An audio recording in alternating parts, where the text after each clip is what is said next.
कृष्णा कृष्णा कृष्णा राधे राधे राधे श्यामा राधे श्यामा श्यामा श्यामा राधे राधे राधे कृष्णा राधे कृष्णा कृष्णा कृष्णा राधे राधे राधे श्यामा राधे श्यामा श्यामा श्यामा राधे राधे राधे कृष्णा राधे कृष्णा कृष्णा कृष्णा राधे राधे राधे श्यामा राधे श्यामा श्यामा श्यामा राधे राधे राधे कृष्णा राधे कृष्णा कृष्णा कृष्णा राधे राधे राधे श्यामा राधे श्यामा श्यामा श्यामा राधे राधे कृष्णा राधे कृष्णा कृष्णा कृष्णा राधे राधे राधे श्यामा राधे श्यामा श्यामा श्यामा राधे राधे श्री वृंदावन बिहारी लाल की जय। श्री सदुर्देव भगवान की जय। श्री हनुमान जी महाराज की जय। जय जय श्री राधे जय जय श्री राधे।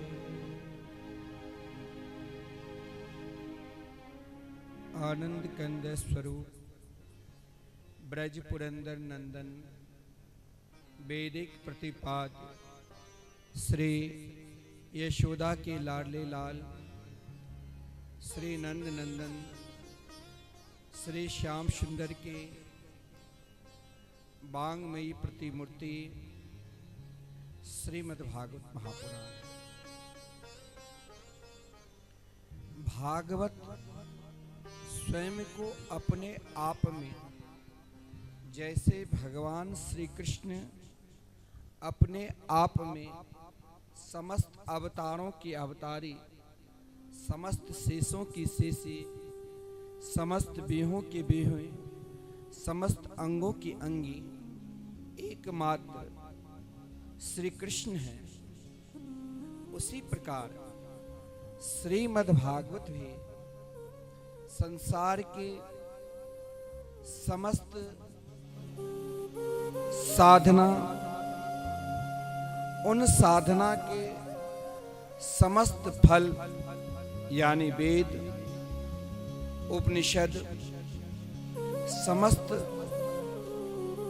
सदग्रंथ, महापुराणों की सार तत्व सिद्धांत श्रीमद्भागवत महापुराण। और भागवत चाहे आप कहीं भी,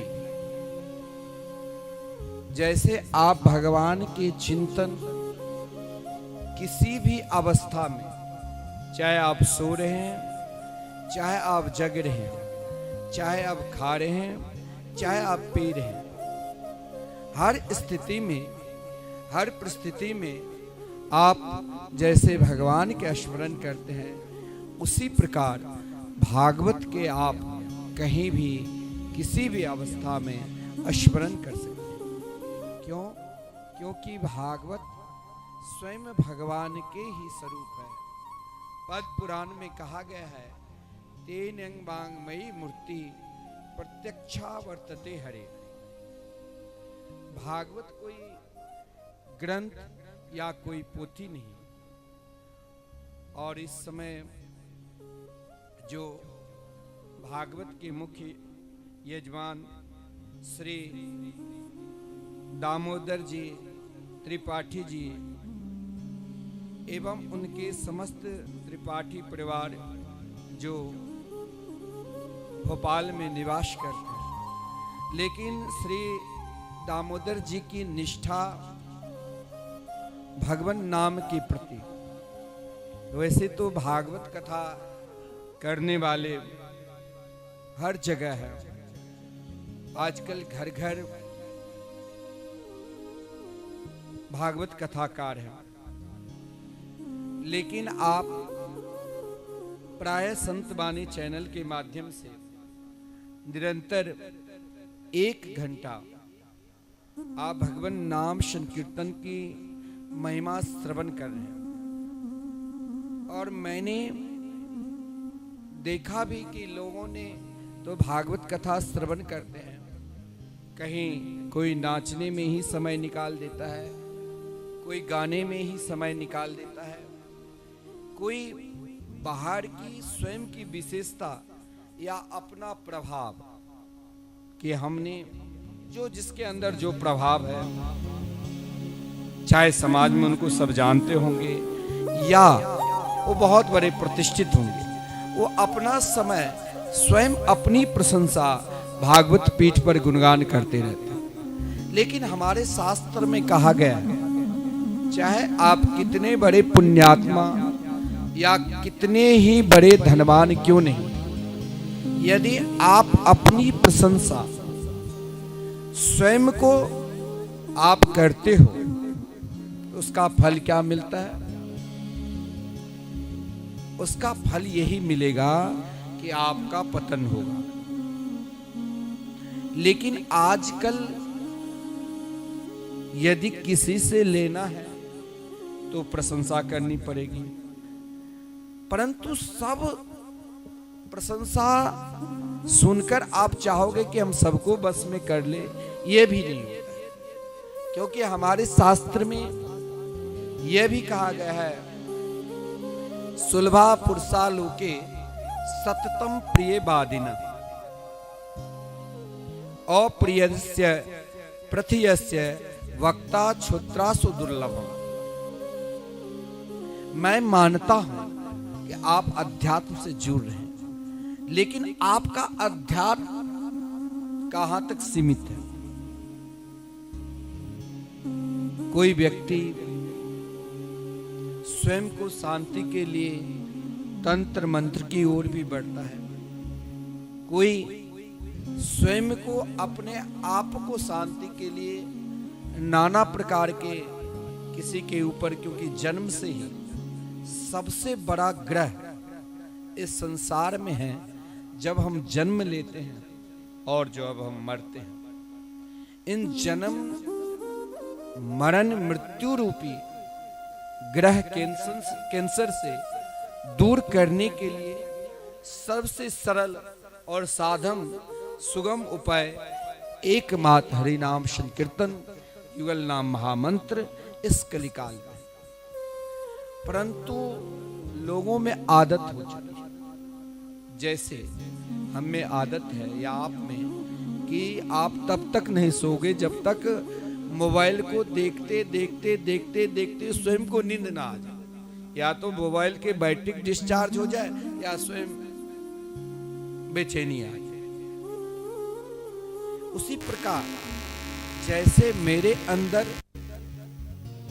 बेचैनी हो जाती है, यही बेचैनी हर व्यक्ति के अंदर स्वयं को शांति के लिए हो चुका है। अब महाराज यहां प्रश्न उठता है कि हकीकत में सही में व्यक्ति यदि पाप भी करता है उनका अंतःकरण साक्षी, और पुण्य भी करता है तो उनके अंतःकरण साक्षी। अब आपको सही में आप किसी तांत्रिक के पास चले जाओ, तंत्र विद्या है, साधना के द्वारा उसने आपको केवल आप जो भविष्य में या वर्तमान में घटना घटी होगी वही बता सकता है। भूत में या वर्तमान में, लेकिन भविष्य में क्या घटना घटेगी वो नहीं बता सकता है। क्योंकि स्वयं को वो अपना भविष्य नहीं जानता है तो दूसरों को क्या भविष्य बता देगा। कोई किसी के पास हस्तरेखा दिखाता है या कोई अन्य तंत्र मंत्र की सहारा लेकर उनके पास जाते हैं। आजकल तो भाई टीवी चैनल के माध्यम से भागवत पंडाल में भी पहले स्वयं भागवत में वर्णन है कि जहां भगवान की कथा होती है वहां तो तंत्र मंत्र को कौन कहे प्रवेश है। वहां तो महाराज आसुरी प्रवृत्ति की तरंग वहां पहुंची नहीं है। लेकिन अपना नाम प्राप्त करने के लिए उनकी निष्ठा देखो कहां तक जा रहा है। स्वयं को आप अपने आगे भगवान को रखे हैं और लोगों को उसके पीछे धकेल रहे हो। तुम इस विद्या का उपाय करो तो तुम्हें ये मिलेगा, इस विद्या इस तंत्र के वृक्ष में पानी डालो या कोई कंकड़ पाथर की एकत्रित करके पूजा करो तुमको ये मिलेगा। अब समझ में ये नहीं आता है कि सत्य भगवान सामने विराजमान है, जिनके नाम पे उनकी वृत्ति उनका धर्म चलता है वो श्रेष्ठ या अन्य मार्ग श्रेष्ठ। तो बाबा श्री दामोदर त्रिपाठी जी वाकई में भगवान नाम प्रेमी है। क्योंकि श्री धाम वृंदावन में भारतवर्ष में ऐसे बहुत सारे जगह है, कहीं 5 घंटे के लिए, कहीं 6 घंटे के लिए, कहीं 10 घंटे के लिए, कहीं 12 घंटे के लिए भी संकीर्तन चलते हैं। बहुत लोगों का नियम है अपने घर में नित्य 1 घंटा भगवान नाम संकीर्तन करेंगे। लेकिन श्री धाम वृंदावन में लगातार 30 वर्षों से अहर निशम एक पल के लिए भी, एक क्षण के लिए भी जहां भगवान नाम संकीर्तन बंद न हो, अहर निशम हो, इन संकीर्तन को आप केवल ये मत सोच लेना कि यहां भगवान नाम गान हो। जिस स्थान पर आप विराजमान हो ना, यहां चारों पुरुषार्थ, क्योंकि भगवान के शरण में जाने से आपको जो चाहिए, क्योंकि श्रीमद् भागवत महापुराण में कहा गया है धर्मार्थ काम मोक्षाख्याम या इच्छित श्रेय आत्मना एक मेवा हरिस्तत्र कारणम पादिशेव। जीवन में एक को यदि हमने पकड़ लिया और पूर्ण रूप से, एक होता है प्रेम, प्रेम सब करता है, एक होता है मन से और एक होता है बेमन से। मन से और बेमन से यही अंतर है। बेमन से अब सामने वाले हैं माता पिता भाई बंधु मित्र या देवता, लोकलाज या अभिभावक के आज्ञा अनुसार बेमन से हम शंकर जी पे जल चढ़ाते हैं, बेमन से हम पूजा करते हैं। मन नहीं है। और एक होता है मन से समर्पित। अब आप कहोगे कि मन से समर्पित कैसे मैं मानूं कि मैं भगवान की पूजा भागवत कथा मन से करा रहा हूं? क्योंकि मन का एक तो स्वभाव होता है कि मन भागता रहे। आप जैसे श्रीधाम वृंदावन में मिथिला कुंज के प्रांगण में श्री राधा मोहन बिहारी मंदिर में विराजमान है और मन मानो बेंगलोर, गोरखपुर या भोपाल पहुंच गए। अब आप क्या कहोगे कि मन तो यहाँ है ही नहीं, तो फिर शरीर से नहीं। मन का स्वभाव है ये। अगर आपका मन ना भी लगे तो वे मन से भी भगवान की कथा, भगवान के कीर्तन, यदि भगवान के नाम जाप करते तो फल मिलता है। क्योंकि मन का स्वभाव है वो आपको अधोगति की ओर ले जाएगा। जैसे पानी का स्वभाव होता है कि नीचे की ओर ले जाना, उसी प्रकार मन की स्वभाव होता है कि आपको हर हमेशा अधोगति की ओर ले जाना, निगेटिव सोच। परंतु वही पानी जैसे हम मोटर के सहारे से, यंत्र के सहारे से 100 फुट जितने भी ऊंचाई पर हम यंत्र के सहारे से पानी को टंकी में भेजते हैं, उसी प्रकार मन को एकमात्र इस कलिकाल में भगवान के मंगलमय, मधुरमय, आनंदमयी नाम से ही हम स्वयं को उनके हो सकते हैं। आपसे कोई कहेंगे कि आप भगवान के हैं कि नहीं हैं, तो आप जरूर कहना नहीं, हम दुनिया के चाहे हो सकते हैं कि नहीं हो सकते हैं, क्योंकि हर जगह हमारा धोखा है। लेकिन हम भगवान के हैं और भगवान हमारे हैं। ये दिन में अगर आप 10 बार कम से कम बोल दिया कि हम भगवान के हैं और भगवान हमारे हैं, तो भी आपका कल्याण। तो श्री दामोदर जी त्रिपाठी जी की निष्ठा, उनकी बहू, बेटा, पूरा परिवार यदि भगवान नाम की आज एक संतान ऐसी भी है, क्योंकि ये मिथिला कुंज में हम लोगों ने बहुतों को स्वभाव को भी देखा।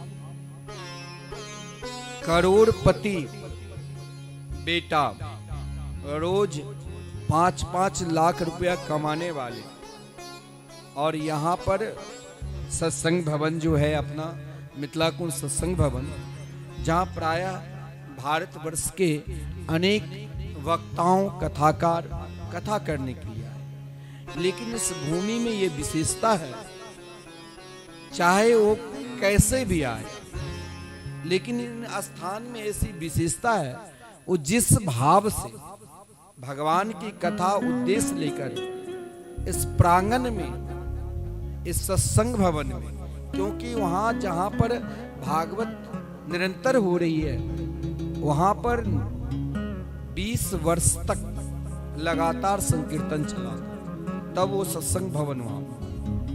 तो सबसे अधिक लोग हमसे पूछता है कि भाई कथा करने का हॉल तो बहुत जगह है, लेकिन मिथिला कुंज में जो भी वक्ता कथा करने के लिए आते हैं, देश विदेश में उनका नाम, उनकी प्रतिष्ठा।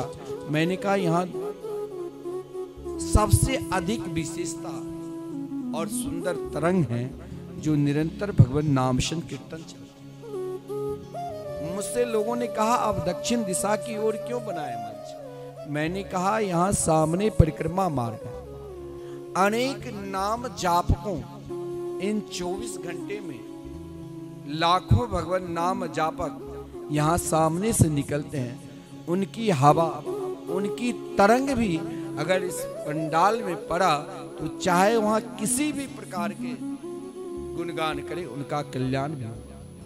कोई वृद्धाश्रम के निमित्त, कोई वानप्रस्थ आश्रम के निमित्त, कोई अनेक प्रकार के महाराज योजना बनाकर आ। लेकिन मैंने देखा, इससे पूर्व श्री अनिरुद्धाचार्य जी की कथा हो रही थी, जो एक बेटा जिसने लाखों रुपया कमाने वाले और वयोवृद्ध उनकी माता पिता उंगली पकड़ कर लाया, महाराज श्री को दर्शन कराया, और बेटा बोले कि महाराज आप इनके नाम से रूम भी बना दो, मैं 10 लाख देता हूँ, लेकिन अब मेरे माता पिता को छोड़ना नहीं। बोले पिता को अभी नहीं रखता हूँ। बोले मेरे पिताजी तो नहीं है, पिताजी पधार गए, अब माता जी के कारण लगता है मेरे घर टूटने वाले, पोता पोती सब पूरा परिवार। अब महाराज उसने कहा वहां तो सभी को रखा जाता था, ठीक है रखे। फिर उनकी बहू भी सोची जब वो निकल गई कि महाराज आप मेरे तरफ से भी कुछ रख लीजिए, परंतु इसे यहां से निकलने नहीं देना। एक संतान ऐसी है जो अपने माता पिता को उंगली पकड़कर वृद्धा आश्रम में छोड़कर चले आते कि हम चैन से। एक संतान ऐसे हैं जो अपने माता पिता के लिए स्वयं को समर्पित है। और ये भाव हमारे त्रिपाठी जी श्री दामोदर जी बाबा को जब देखता हूं कि बेटा बहू सब जितने बार वृंदावन आए, पूज्य गुरुदेव का दर्शन किए और इनकी निष्ठा भगवान नाम के प्रति, मैंने कहा आप कथा अगर सुनना है तो मैं वक्ता कर देता हूं। बोले नहीं, मुझे तो आपसे ही सुनना है। मैंने कहा कि मुझे तो उतना नहीं आता है नचाना गवाना। मैं बोले कोई बात नहीं, आप भगवान की कथा सुनाइए, हमें तो भगवान नाम सुनना है। भगवान नाम के प्रति मैंने आपको संकीर्तन महिमा पूरी सावन भादों में श्रवण कराया और संकीर्तन महिमा में आप श्रवण किए होंगे। जो भगवान शिव जब अपने दिव्याति दिव्य कैलाश धाम में विराजमान थे तो माता पार्वती ने कही, आप निरंतर क्यों मुस्कुराते रहते हैं? कारण क्या है? आपने तो कभी क्रोध किए ही नहीं। आप शिव हैं जो आप सबके कल्याण चाहते हैं, लेकिन आप कभी क्रोध किए ही नहीं। भगवान शंकर जी क्रोध करते नहीं, और जब करते हैं तो फिर उन्हें छोड़ते भी। एक ही बार करते हैं जो समस्त सृष्टि को जब अपने में समा। आपका कार्य क्या है? बोले मैं निरंतर मुस्कुरा रहा हूं, इसका एक कारण है। पार्वती ने फिर प्रश्न किया कि अगर कारण है तो हमें भी तो दो। बोली ये मंत्र बहुत गोपनीय है, क्योंकि शास्त्र में कहा गया है कि सद्गुरु के द्वारा जो प्रदत्त मंत्र है, इस मंत्र को निरंतर गोपनीय रखना चाहिए। कोई भी मंत्र हो और जिस मंत्र से आपका कल्याण हो, जिस मंत्र से आपको अध्यात्म की तरह रुचि हो, जिस मंत्र से आपका ध्यान साधु संतों के प्रति, महापुरुषों के प्रति, भगवान नाम के प्रति हो, उन मंत्र को गूढ़ रखना चाहिए। लेकिन भगवान शिव इतने दयालु, इतने कृपालु, बोले मैं तो इन मंत्र को चाहता हूं कि संसार के प्राणी जो निरंतर मेरे नाम का स्मरण करते हैं, उनका कल्याण हो। उनके कल्याण के निमित्त मैंने इस मंत्र को गूढ़ रखा है। लेकिन हे पार्वती, आप तो शक्ति है, आपने तो सदा लोगों को दिया। हम चलते भी हैं तो ये भी देवी की शक्ति की कृपा, हम बोलते भी हैं ये भी शक्ति की कृपा। लेकिन आज आप क्या देना चाहती हो? माता पार्वती ने कही, मैं तो यही चाहती हूं कि संसार के समस्त प्राणी निरंतर मुस्कुराते रहे जैसे आप मुस्कुरा रहे। लेकिन इस मुस्कान का अभिप्राय क्या है, कहां से प्राप्त किए हैं? तो शंकर जी बोले कि बात टालने की कोशिश की, फिर भी माता पार्वती नहीं मानी। बोले आज मैं तुम्हें गोपनीयम गोपनीयम गोपनीयम इति प्रयत्नतः, जो मैंने, देखिए जैसे कुछ धन ऐसा भी होता है, लोग वृद्ध भी हो जाते हैं तो उस धन को नहीं देते हैं, लड़के बच्चे को भी, किसी को नहीं, कि अंतिम समय में मुझे कौन देखेगा। लॉकर में छुपा कर रखता है, किसी को बताता भी नहीं, मर जाए लेकिन नहीं बताता कि यही मेरे जीवन की सहारा है। आज शंकर जी ने कहा, हे देवी पार्वती, तुम जैसे श्रेष्ठ माँ इस संसार में कौन होगा, जो समस्त प्राणी मात्र की आप जननी, आज वो बांट रही हो जो मैंने कभी बांटा ही नहीं। मेरे मुस्कुराहट का एक ही कारण है, मैं निरंतर श्री राम कृष्ण के मंगल में नाम जाप करता हूं। और शास्त्र में कहा गया है, जब आप 1,00,000 वर्ष तक देवी की उपासना करेंगे तो देवी आप पर कृपा करके आपको भगवान भोलेनाथ से मिला। और जब आप 100 वर्ष तक शिव की आराधना करेंगे तो भगवान शिव सोचते कि मैं इसे क्या दूं, मैं इनको क्या समर्पित करूं। तो भगवान शिव ने सोचा कि मैं वो वस्तु दूं जिनके मात्र, मैं वो रत्न बांट दूं जिनके मात्र सोचने से ही समस्त पाप दूर हो जाए। अगर कोई अभी तक मन विचार नहीं किया कि मुझे भजन करना है, झोली माला नहीं लिया या भगवान के कीर्तन नहीं की, उनकी इच्छा, बहुत लोगों की इच्छा होती है कि वृंदावन में हम भी संकीर्तन कराए, लेकिन वहीं तक रह जाए। फिर भी अगर उनकी इच्छा भी होती है कि मुझे नाम संकीर्तन कराना है, तो भागवत के अंतिम सारे तत्व में यही कहा गया है कि नाम संकीर्तनम यस्य सर्व पाप प्रणाशनम। नाम संकीर्तन आपने मन में सोचा तो भगवान नाम सोचते हैं, क्योंकि जब तक आप नाम को पूर्ण रूप से हृदय में नहीं उतारोगे, हमारे पूज्य सदगुरुदेव कहा करते हैं कि आपको रूप चाहिए या भगवान की लीला चाहिए या धाम निष्ठ चाहिए, आप अपने आप को नाम को उतारो। नाम क्या करेगा? तो आपके अंदर जो विकार है, संपूर्ण विकार को एक पल में, एक क्षण में नष्ट कर देगा। आप कहोगे अरे मेरे अंदर तो अनेक प्रकार के विकार है, किसी के अंदर नाना प्रकार की इच्छा कामना है, किसी के अंदर बात बात में ही उनकी इच्छा की पूर्ति नहीं होती है तो क्रोध आ जाते हैं, किसी के अंदर सब कुछ लोभ भी है, लेकिन सबसे बड़ा जो ईर्षा मत्सर है, ये कैसे दूर होगा? बोले नाम संकीर्तन से। एकमात्र जीवन में आपको, मैं यहां तक कहता हूं, अगर सदगुरु भी ना मिले तो आप चिंता मत करना, क्योंकि सबके सदगुरु कृष्णम वंदे जगत गुरु। अगर आपने अभी तक सदगुरु नहीं बनाए और इच्छा है कि मैंने सदगुरु बना लूं, तो आप भगवान श्री राम कृष्ण के मंगल में नाम की स्मरण करने लग जाओ। नाम भगवान स्वयं आपके सदगुरु के रूप में। और जैसे एक पिता की क्या इच्छा होती है कि मेरे पुत्र, मेरे संतान योग्य बने, समाज में प्रतिष्ठा प्राप्त करे,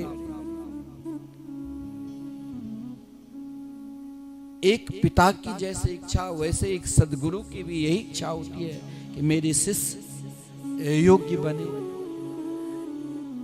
तो भगवान को आपने सदगुरु बनाया, यानी आपने भगवान नाम के सदगुरु बनाया।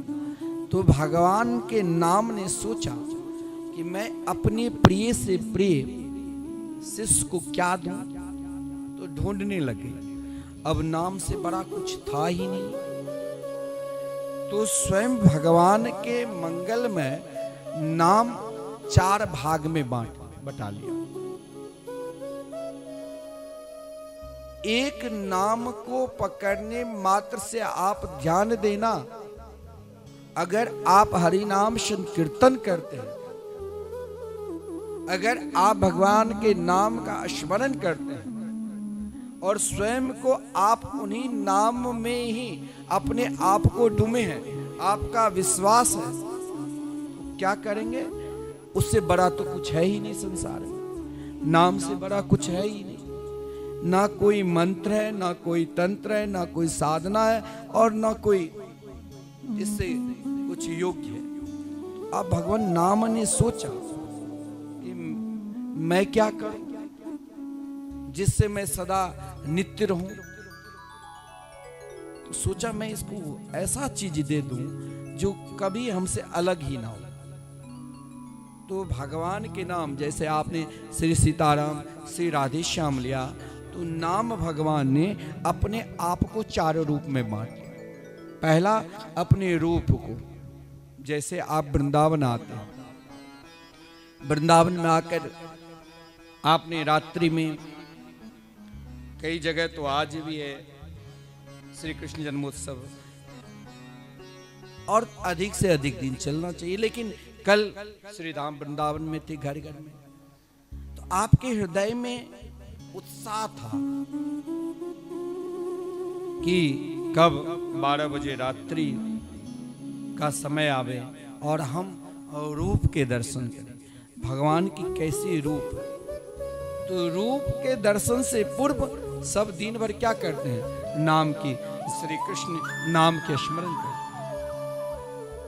पुकारते रहते हैं, हमारो धन राधा श्री राधा श्री राधा, हमारो धन राधा श्री राधा श्री राधा, हमारो धन राधा श्री राधा श्री राधा, हमारो धन राधा श्री राधा श्री राधा, परम धन राधा राधा राधा राधा राधा, परम धन राधा राधा राधा राधा राधा, परम धन राधा राधा राधा राधा राधा, परम धन राधा राधा राधा राधा राधा, संतों की प्यारी राधा राधा राधा राधा राधा, संतों की प्यारी राधा राधा राधा राधा,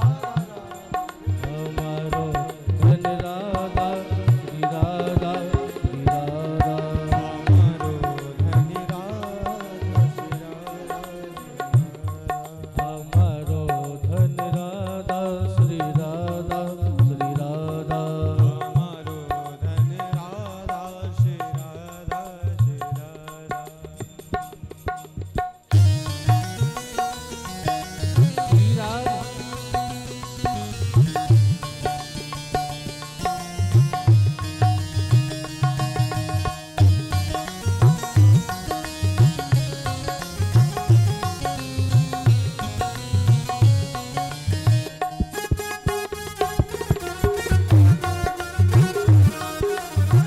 हरी मीठी मीठी चालू हो जा तू।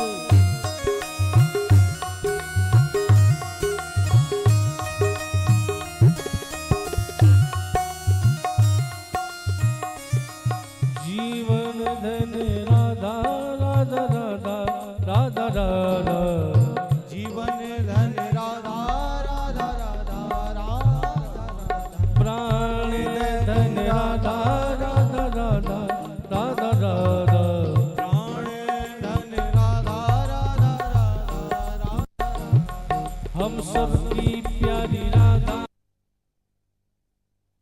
राधा, हम सबकी प्यारी राधा राधा राधा राधा, भक्तों की प्यारी राधा राधा राधा राधा राधा, भक्तों की प्यारी राधा राधा राधा राधा राधा, हमारो धन राधा श्री राधा श्री राधा, हमारो धन राधा श्री राधा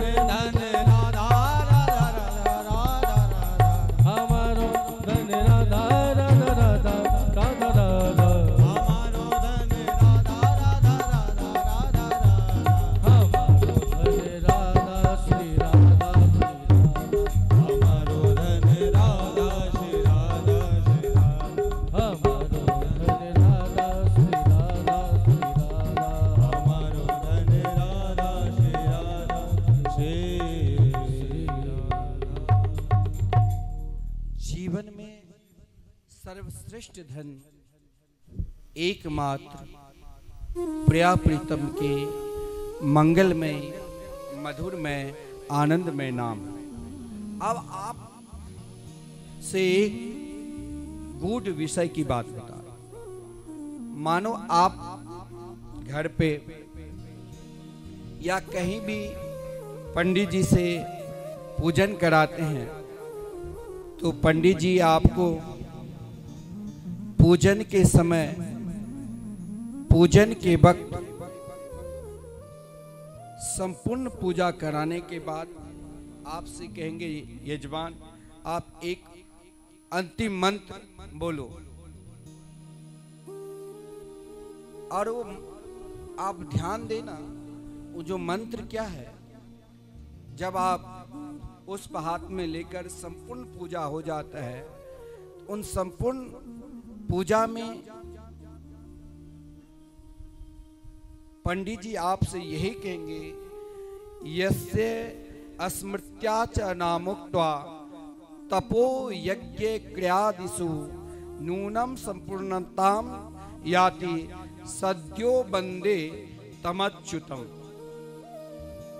आपने चाहे किसी भी कारणवशात को किसी भी प्रकार के सत्कर्म किए, चाहे राहु केतु शनि या धन लक्ष्मी प्राप्ति के लिए या अन्य कोई भी कार्य के लिए आपने पूजा की और संकल्प किया, तो स्वयं पंडित जी भी कहते हैं कि एकमात्र अच्युत भगवान के मंगलमय नाम संकीर्तन की नाम की याद कर लो।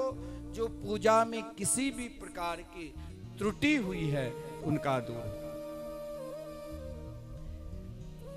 तो नाम अनिष्ट बाबा, नाम अनिष्ट है। जो भगवान के नाम निष्ठ है वही भागवत कथा इस प्रकार करा सकते।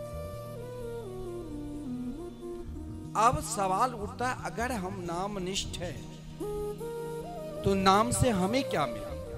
भगवान शंकर जी से मैंने ये विषय वस्तु पर जब पार्वती ने पूछा आप क्यों नहीं बता रहे हो, क्योंकि मैंने सुना आपने संपूर्ण, जब समुद्र मंथन हुआ और समुद्र मंथन में देवता और दानव दोनों मिलकर जो यत्न की और उनमें जो नाना प्रकार के 14 प्रकार के रत्न निकला, उनमें से मैंने सुना कि एक विष निकला।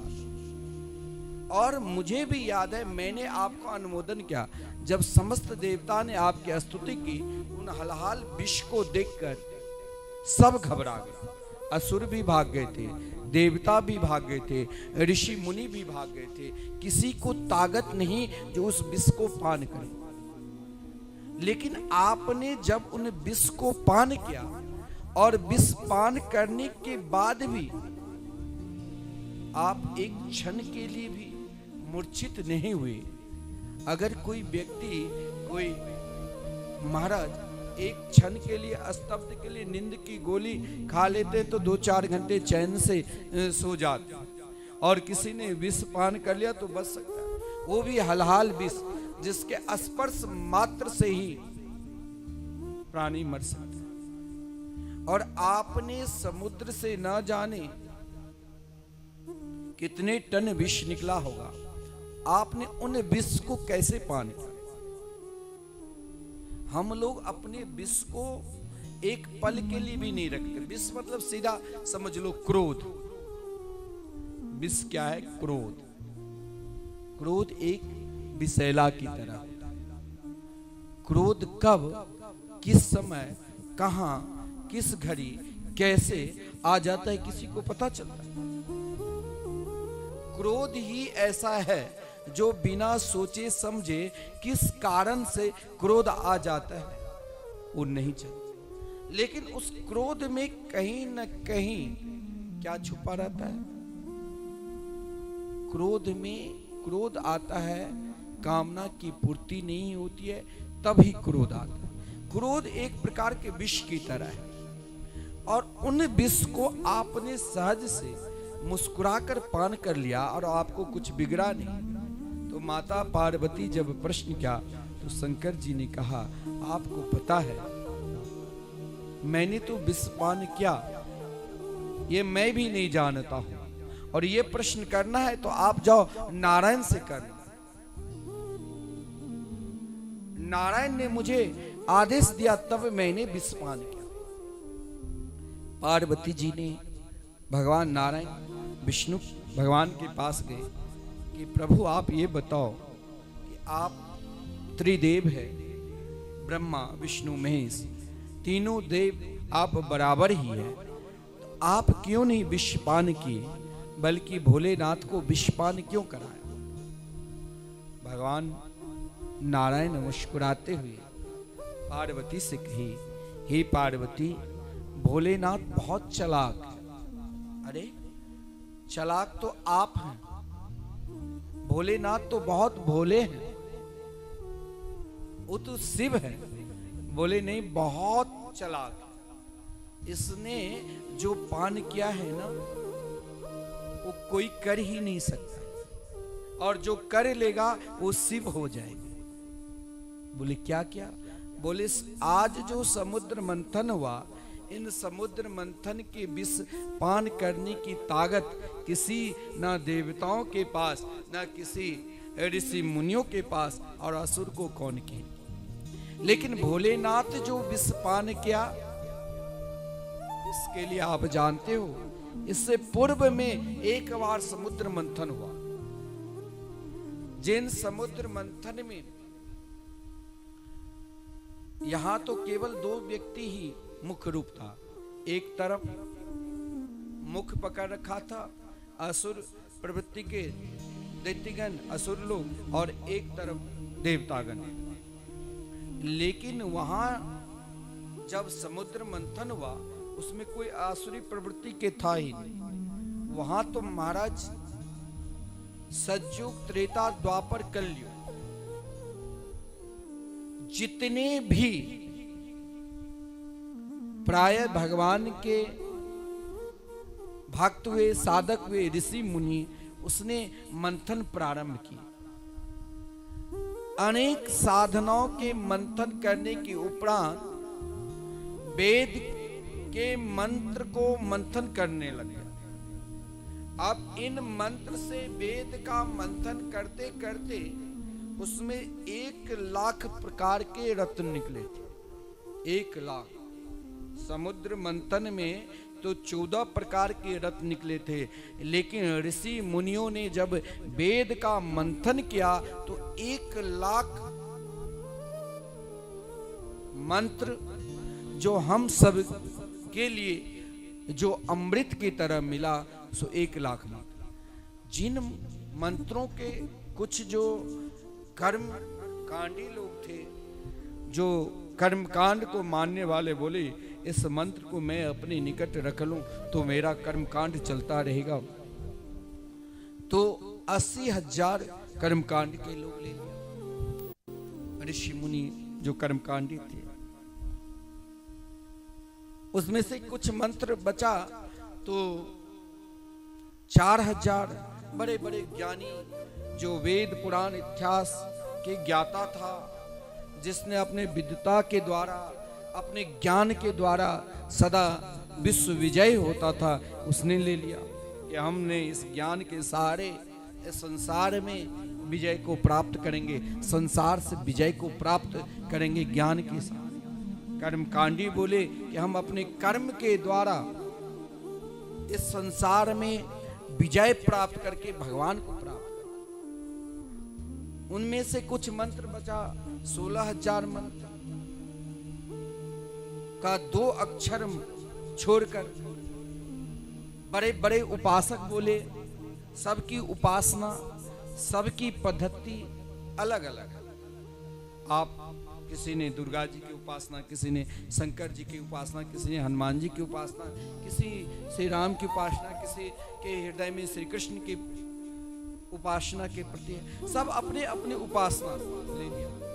अब जो इसमें प्रधान थे, जिसने सारा व्यय किए, जैसे अब इस कथा में संगीतकार जो भी है सारा व्यय तो इसमें प्रधान जजमान ही करते हैं श्री दामोदर जी त्रिपाठी जी। अब वहां के मुख्य यजमान थे शंकर जी। शंकर जी उदास बैठ गए। भगवान विष्णु से कहा, आप तो बड़ी चालाकी की, आपने तो सब कुछ बांट दिया, लेकिन मेरे लिए भी तो कुछ प्रसाद बचना चाहिए।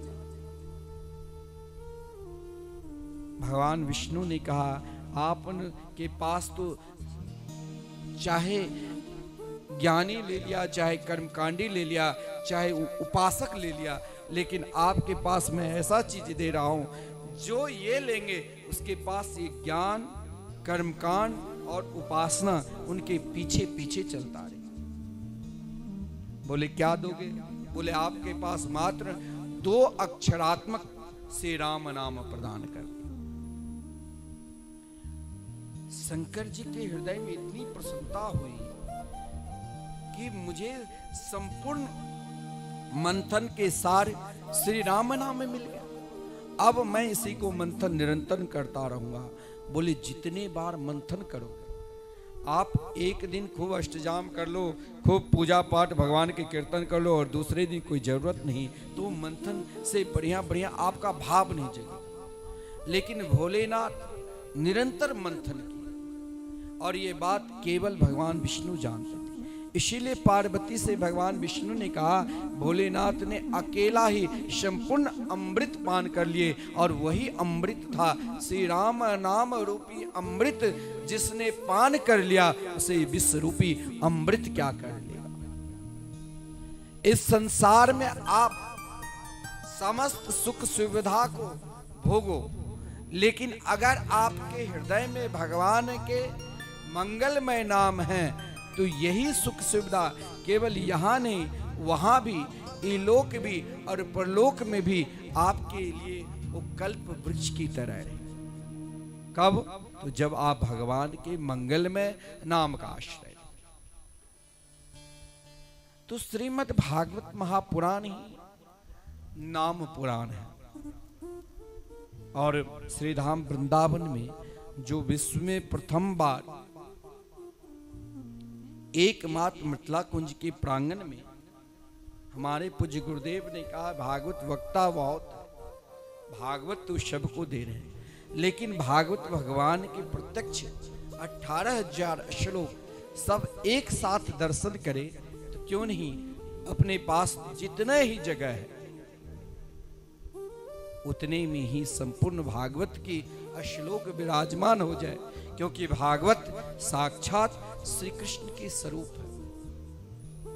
आपने भागवत कथा करा ली, भागवत के संकल्प करा लिया, तो संपूर्ण 3.5 करोड़ देवी देवताओं की उपासना और 3.5 करोड़ तीर्थों की वास का फल एकमात्र भागवत के चिंतन से प्राप्त हो जाता है।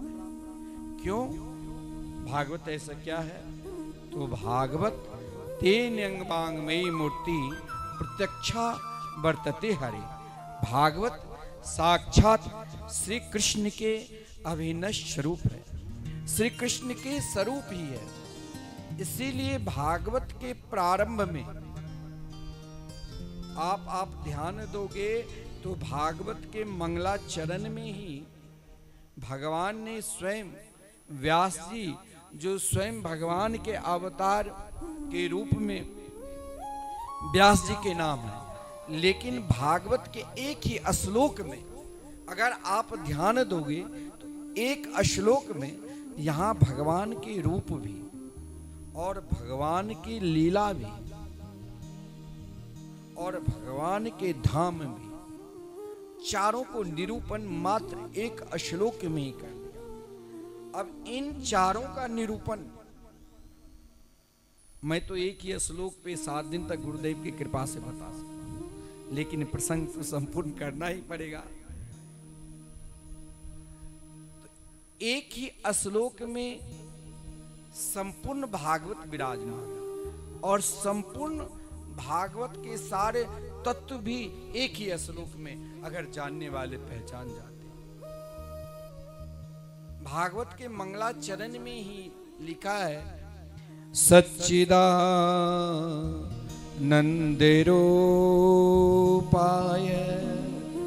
विश्वोत्पत्त्यादिहेतवे तापत्रय विनाशाय श्री कृष्णाय वयं नुमः। अब यहाँ पर जिस दिन आपने भगवान नाम के आश्रय ले लिया, आप जरूर विश्वास रखना कि चाहे आज दर्शन देंगे वो रूप, चाहे 10 वर्ष के बाद दर्शन देंगे, चाहे 10 जन्म के बाद दर्शन देंगे, जब हमने उनके मंगल में नाम का आश्रय ले लिया तो रूप मिलेगा। क्योंकि कैसे है, अब हमें पहचानना तो है। मान लीजिए अगर एक दूसरे मिलते हैं तो पहले पहचानो, ये मेरे बेटा है, मेरी बहू है, ये मेरे बेटा है, मेरी बहू है, मेरे पोता, मेरी पोती, सगे संबंधी, मित्र, गुरु, ये हम पहचान कराते। उसी प्रकार भगवान का पहचान किससे हुआ? उनके नाम से। अब क्या पहचान है? सीधे पहचान केवल बता दिया। अगर आप भगवान के स्मरण करते हैं तो उसके पहचान क्या है?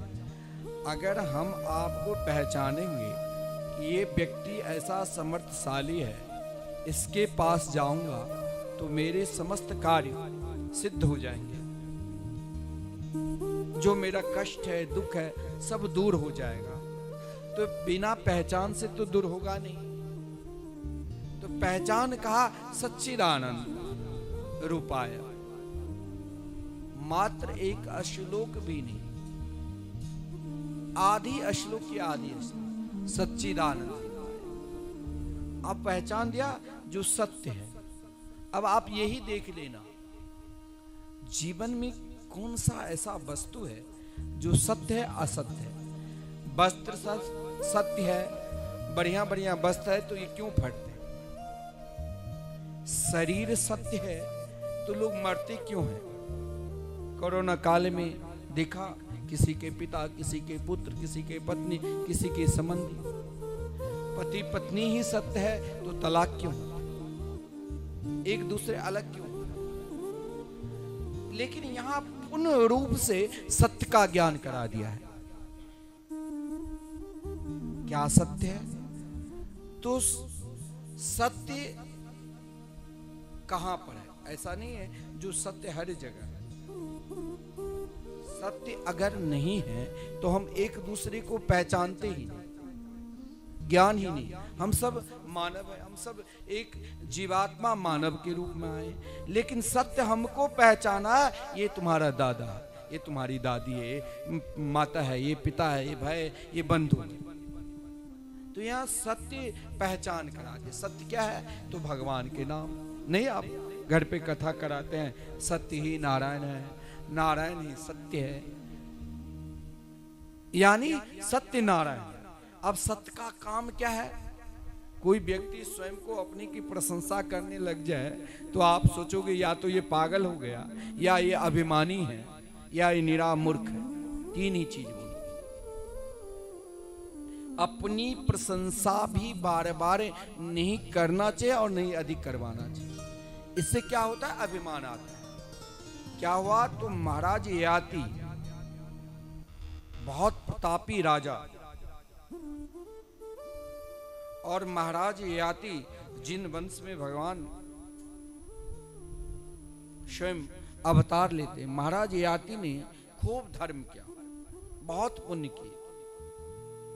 अपने पुण्य के प्रताप से, अपने धर्म के प्रताप से सशरीर, कोई मरता है तो स्वर्ग जाता है या नरक जाता है या भगवान के पास जाते हैं, लेकिन महाराज ययाति अपने धर्म के प्रताप से ही सशरीर कहाँ गया? स्वर्ग। स्वर्ग में जाकर इतना धर्म कर चुका था, इतना धर्म अन्नदान, गोदान, भूमिदान, संसार के जितने भी दान हैं सब दान कर चुका था, लेकिन महाराज ययाति स्वयं को अपने आप को दान नहीं दिया था। जिस दिन हम अपने आप को दान दे देंगे उस दिन हमें अभिमान नहीं आएगा, और जिस दिन हम नाना प्रकार के दान करते हैं, दान में कभी कभी अभिमान भी आ जाता है। राजा निर्ग ने 10,000 गोए के रोज दान किए, लेकिन उनको गिरगिट बनना पड़ा। तो दान से आप सोचोगे कि हम सीधे स्वर्ग भी चले जाए, ये भी नहीं, क्योंकि हो सकता है अभिमान आ जाए। और राजा ययाति ने स्वयं अपने दान के प्रताप से स्वर्ग गया, और स्वर्ग में जाकर देवराज इंद्र के सिंहासन पर स्वयं को बैठ गया। इंद्र घबरा गए। इंद्र की पत्नी जीवन में जब अधिक स्वयं के व्यथा आ जाए, दुख आ जाए, तो कभी घबराना नहीं चाहिए। कोई साधक श्रेष्ठ, अगर आपके जीवन में सदगुरु नहीं है तो कोई श्रेष्ठ महापुरुष संत के पास जाओ, और सदगुरु है अपने जीवन का सुख और दुख दोनों बताओ तो कोई पाप नहीं। क्योंकि महाराज दशरथ जब आदरणीय श्रीमान वशिष्ठ जी के पास गए तो अपने गुरुदेव को अपना सुख, निज दुख सुख सब गुरु के समीप समर्पित कर दिया, अपना सुख भी समर्पित कर दिया। आज कोई चेला शिष्य बहुत बड़ा हो जाता है तो उनको अभिमान आ जाता है कि अरे मैंने अपना परिश्रम किया, लेकिन भारत की सम्राट, भारत की धर्मात्मा राजा ने दिखाया ये सब सदगुरु की कृपा है। अपना सुख भी और अपना दुख भी दोनों सदगुरु को समर्पित कर दिया, और यही विशेषता देवराज इंद्र के अंदर अन्य कोई विशेषता नहीं थी, लेकिन एक विशेषता बहुत श्रेष्ठ था। क्या? जब उसके ऊपर दुख भी आता था तो दौड़ते हुए गुरुदेव के पास चले जाया करते थे, और जब सुख भी होता था तो अपने गुरुदेव को अपने से भी ऊंचे सिंहासन पर बृहस्पति जी को बैठाते थे। इसी कारण देवराज इंद्र के अंदर नाना प्रकार के अवगुण रहता हुआ भी कभी उनका पतन इसीलिए नहीं हुआ क्योंकि उसने निरंतर अपने सद्गुरु के शरण में निरंतर पहुंचते थे। और ध्यान देना, जिस दिन धन का अभिमान हुआ, आप भागवत में आगे श्रवण करोगे, और गुरुदेव का अपमान किया, उसी दिन सारा धन नष्ट हो गया। अब जब राजा ययाति वहां पर पहुंचे, देवराज इंद्र के सिंहासन पर बराबर बैठ गए, तो इंद्राणी देवराज इंद्र की पत्नी अपने गुरुदेव के पास जाकर कहा कि अब मेरे स्थान तो वहां रहा ही, परंतु गुरुदेव बृहस्पति ने कहा जाओ राजा ययाति से कहना तुमने कौन सा धन दान किया, कौन सा पुण्य किया जो इस सिंहासन पर बैठ गए देवराज इंद्र के बराबर। तो अपनी प्रशंसा व्यक्ति तब तक करता है जब तक उसके हृदय में दीनता नहीं आती। और दीनता कब आएगी? जब आपके ऊपर दीन बंधु की कृपा नहीं होगी। और दीन बंधु की कृपा कब होगी?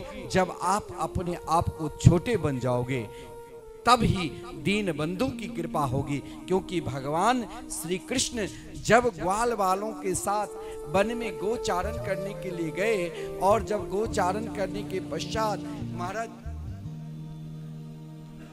अजगर का उद्धार किया अघासुर को, तो सब ग्वाल वालों ने एक साथ मिलकर कहा कन्या आज हम सब साथ मिलकर भोजन करेंगे। तो भगवान स्वयं बीच में बैठ गए, और जो जितने छोटे वो उतने निकट, जो जितने बड़े वो उतने पीछे। तो ये दीनता तभी आएगी जब दीन बंधु की कृपा हो, भगवान की स्वयं कृपा हो, तब भगवान अपने निकट बुलाते हैं। तुम तो मेरे प्रिय मित्र हो, सखा। अगर आपको किसी से अधिक प्रेम हो जाता है ना, तो आप उसे छोड़ते नहीं, उसे निकट बुलाते। तो भगवान को हमसे, हम जीवात्मा से अति प्रेम हो जाते। कब? जब हम स्वयं को दीन हो जाएंगे। और दीनता कब आएगी? तो उसके क्या दवा है? तो दीनता भगवान के मंगल में नाम से आए। भगवान यदि यशोदा के आज घर घर में नंद घर आनंद भयो जय कन्हैया लाल की सब हम मनाते क्यों मनाते? क्योंकि हमें माता यशोदा की तरह बनना है। माता यशोदा अपने लाल के लिए केवल एक भाव से भजन नहीं करती, मनसा वाचा कर्मणा। जब कन्हैया के लिए माखन बिलोती थी तो मन से जो जो कन्हैया लीला की, बाल लीला, कभी मटकी फोड़े तो कभी माटी खाए, कभी गोपियों ने उल्हाना दी, कभी ने महाराज पूतना को उद्धार के, कभी सक्टासुर को तो कभी तृणावर्त को, उन लीलाओं को माता यशोदा निरंतर चिंतन करती थी। क्योंकि मुख से भगवान नाम निकल रहा है और मन कहीं चले न जाए, इसीलिए उनके लीला को निरंतर चिंतन करो। माता यशोदा की भजन श्रीमद् भागवत महापुराण में आदरणीय श्रीमान सुखदेव जी ने राजा परीक्षित के ऊपर कृपा करके एक दिन का, एक समय का, एक घड़ी का माता यशोदा की भजन की प्रभाव बताया। और उन भजन की प्रभाव में मन से और वाणी से कन्हैया के सिवा माता यशोदा कभी किसी को पहचानती भी नहीं। और कर्मणा, स्वयं को माता संतान को ध्यान स्वयं रखना चाहिए। स्वयं को ध्यान रखती थी जो आज कृष्ण बने। और जब ऐसे स्थिति में माता भजन करने लग जाती थी तो कन्हैया यदि पलना में भी सोए तो महाराज अपनी मैया की गोद में आकर जिन रही से मंथन करती थी। भगवान ने कहा मैया के 3 भाव भजन में हैं, लेकिन उन भजन का फल मैं एक ही रूप में दूं। क्या है? अपनी माँ की गोद में कन्हैया रही को पकड़कर माँ की गोद में बैठ जाती थी। ये भाव कब? जब महाराज आप उनको स्मरण करें। सब उत्सव मनाते गाते हैं। और आज तो नंद महोत्सव है, हमें भी कन्हैया की एक सुंदर भजन उत्सव का गाओ बधाई, और फिर कथा तो होगी ही।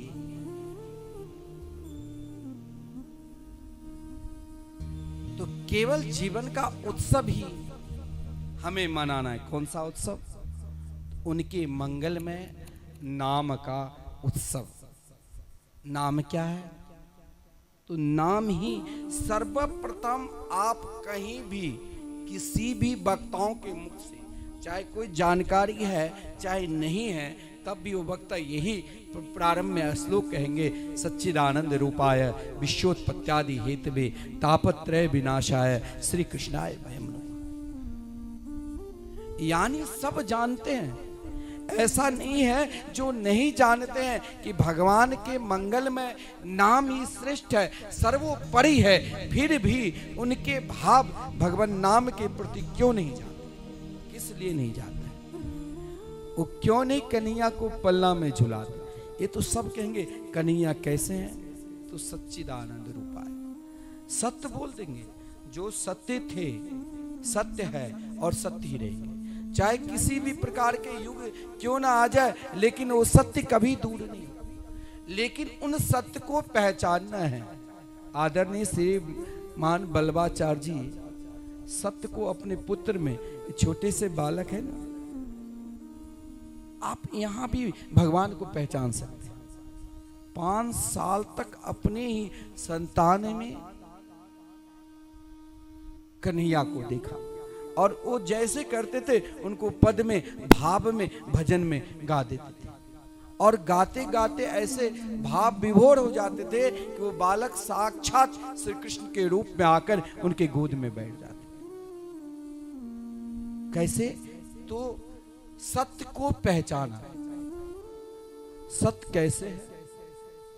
सत्य को आप चाहे दबा कर रखो, एक पल के लिए, एक क्षण के लिए आपको लगेगा कि सत्य शांत हो गए, लेकिन सत्य तो सदा प्रकाशित रहता है। गोस्वामी तुलसीदास जी वर्णन करते हैं क्या? जगत प्रकाशक, प्रकाशक राम। जिन परमात्मा के मंगलमय नाम को आप दबाना चाहोगे कि भगवान के मंगलमय नाम सत्य नहीं है, और लेकिन यहाँ पर तो भागवत में स्वयं कहा गया है एकमात्र भगवान के मंगलमय नाम ही सत्य है, जगत प्रकाशक प्रकाशक राम। कैसे है तो उसको आप चित्त में बदल दो। जीवन की प्रसन्नता ही तो भगवान के नाम है, जीवन की प्रसन्नता ही तो भगवान है। प्रसन्नता अगर आपके जीवन में है, मुस्कुराहट आपके जीवन में है, तो आप ये मत सोचना कि हमारे जीवन में भगवान नहीं है, हमारे जीवन में साक्षात है, क्योंकि जगत प्रकाशक प्रकाशक रामो सत्य चित्त। आनंद में कौन रह सकता है? आनंद बढ़िया सुंदर मिठाई खा लिया तो कुछ क्षण के लिए आनंद, बढ़िया कहीं होटल में बढ़िया सुंदर भोजन मिल गए तो कुछ पल के लिए आनंद। आनंद तो ऐसा नहीं है जो जगह जगह नहीं आता है, लेकिन वो आनंद आपके निकट सदा स्थिर नहीं रहेगा। परंतु हमें स्थिर रहना है, हमें एक जगह रखना है। चाहे हमें दुख भी मिले तब भी मैं मुस्कुराऊं, और चाहे सुख भी मिले तब भी मैं मुस्कुराऊं। बोले कोई मुस्कुराया है? ऐसा आनंद किसी के जीवन में मिला है? आप भागवत में ही श्रवण करोगे, माता कुंती ने मुस्कुराया। माता कुंती ने तो श्री कृष्ण से बार बार यही कहा, कन्हैया मेरे लिए विपदो नैव विपदा संपदो नैव संपदा, विपद नारायण विस्मृति संपद नारायण स्मृति। हे श्याम सुंदर, आप मेरे पुत्र को चाहे आप भारत के सम्राट बना दिया, इससे मुझे प्रसन्नता नहीं है, और चाहे आप मेरे पुत्र को बन बन घुमा दिया तब भी मैं उतनी दुखी नहीं। मैं हर हमेशा निरंतर जो आपके सत्य चित्त और आनंद स्वरूप मंगल में मधुर में नाम है, उन नाम पर विश्वास निरंतर, और वही नाम से तो हम अपने जीवन का उत्सव मनाते हैं। वही नाम से आप कन्हैया को पलना में भी झुला सकते हो, और वही नाम से आप उनकी पूजा भी कर सकते हो। हमारे पूज्य गुरुदेव के पास कोई उनके शिष्य पहुंचते हैं कि भगवान की पूजा कैसे करूं? बोले तुमको कुछ नहीं करने की जरूरत, तुम केवल उनके मंगलमय नाम का स्मरण करते हुए पूजन करो ना।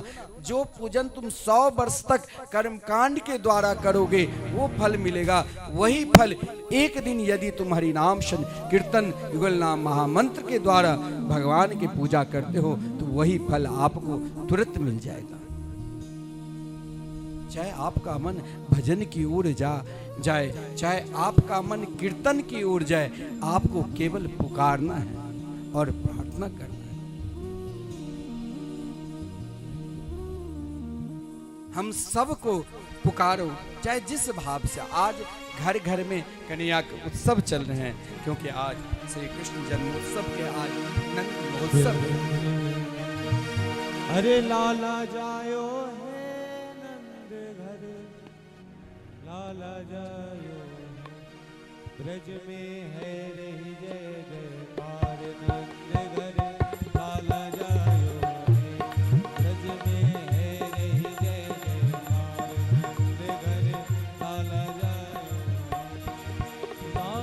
जायो है, नंद घर लाला जायो है, लाला जायो है, नंद घर लाला जायो ब्रज में, हाँ ब्रज में, ओ ब्रज में है रही जय जयकार, नंद घर लाला जायो, ओ ब्रज में है रही जय जयकार, नंद घर लाला जायो, ब्रज में है रही जय जयकार, नंद घर लाला जायो, ब्रज में है रही जय जयकार, नंद घर लाला जायो।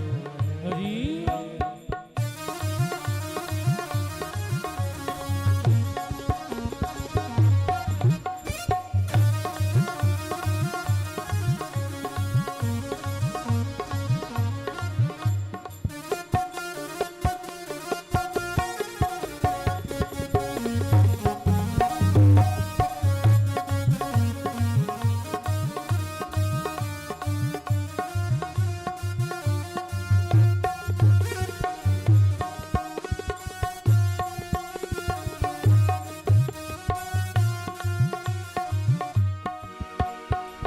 बाल बाल सब हिल मिल गावे, बाल बाल सब हिल मिल गावे, बाल बाल सब हिल मिल गावे, बाल बाल सब हिल मिल गावे, जूत की जूत नंद घर आवे, जूत नंद घर आवे, ब्रह्मानंद समान आज सुख सबने पायो है,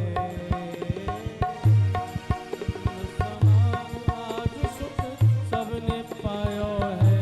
ओ ब्रज में है जय जयकार नंद घर लाला जायो है, ब्रज में जय जय जयकार नंद घर लाला जायो है। ओ लाला जायो है, यशोदा ने लाला जायो है, ओ लाला जायो है, यशोदा ने लाला जायो है। ओ ब्रज में जय हो।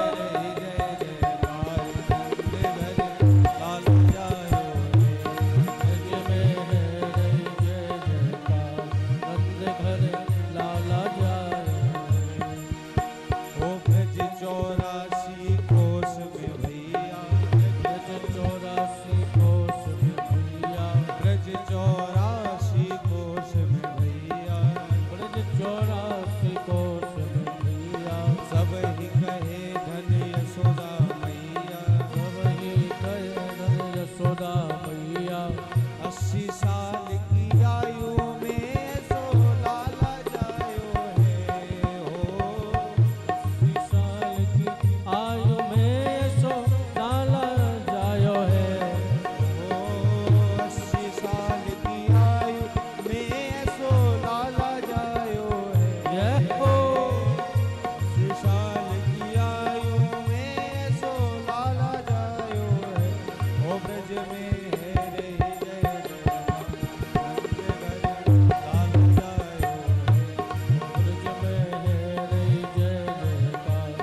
नंद घर लाला जायो है, ब्रज में है रही जय जयकार ओ ब्रज में है रही जय जयकार नंद घर लाला जायो है, ब्रज में है रही जय जयकार नंद घर लाला जायो।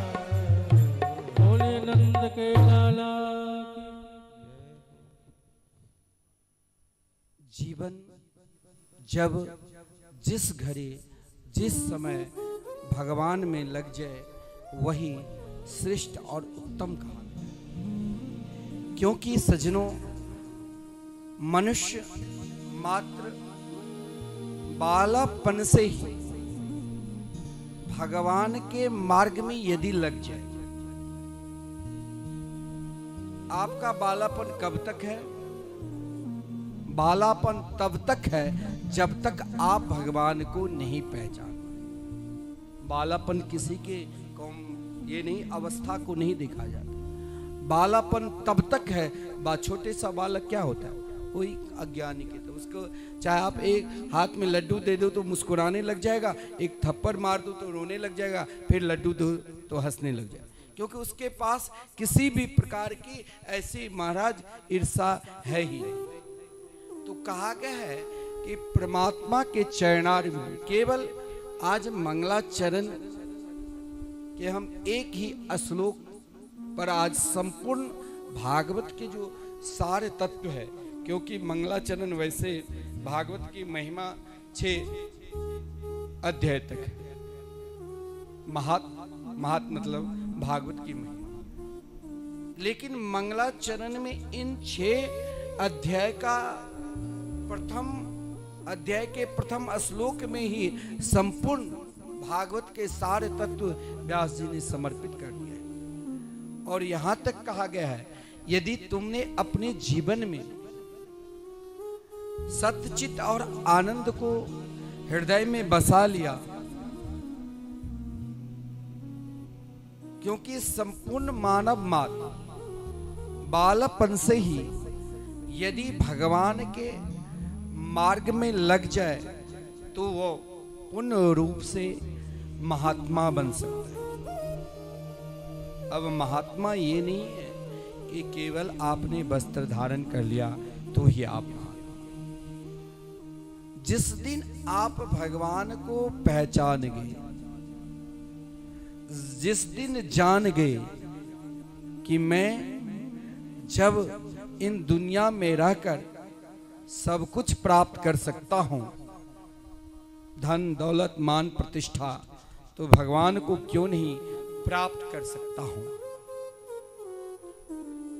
अगर आपके हृदय में यह भाव उत्पन्न हो जाए तो स्वयं कहा गया है, फिर आप चिंता मत करना। जैसा आप धन के कमाने के लिए उद्यम करते हैं, नौकरी करते हैं, अन्य कार्य करते हैं, उसी प्रकार यदि आपके हृदय में भगवान के मंगल में नाम बैठा है तो स्वयं कहा गया है भगवान आपको क्या देंगे। बहुत लोग कहते हैं अगर हम भगवान के माला ही जाप करूं, भगवान की कथा ही सुनूं, कीर्तन ही गाऊं तो हमें क्या देंगे।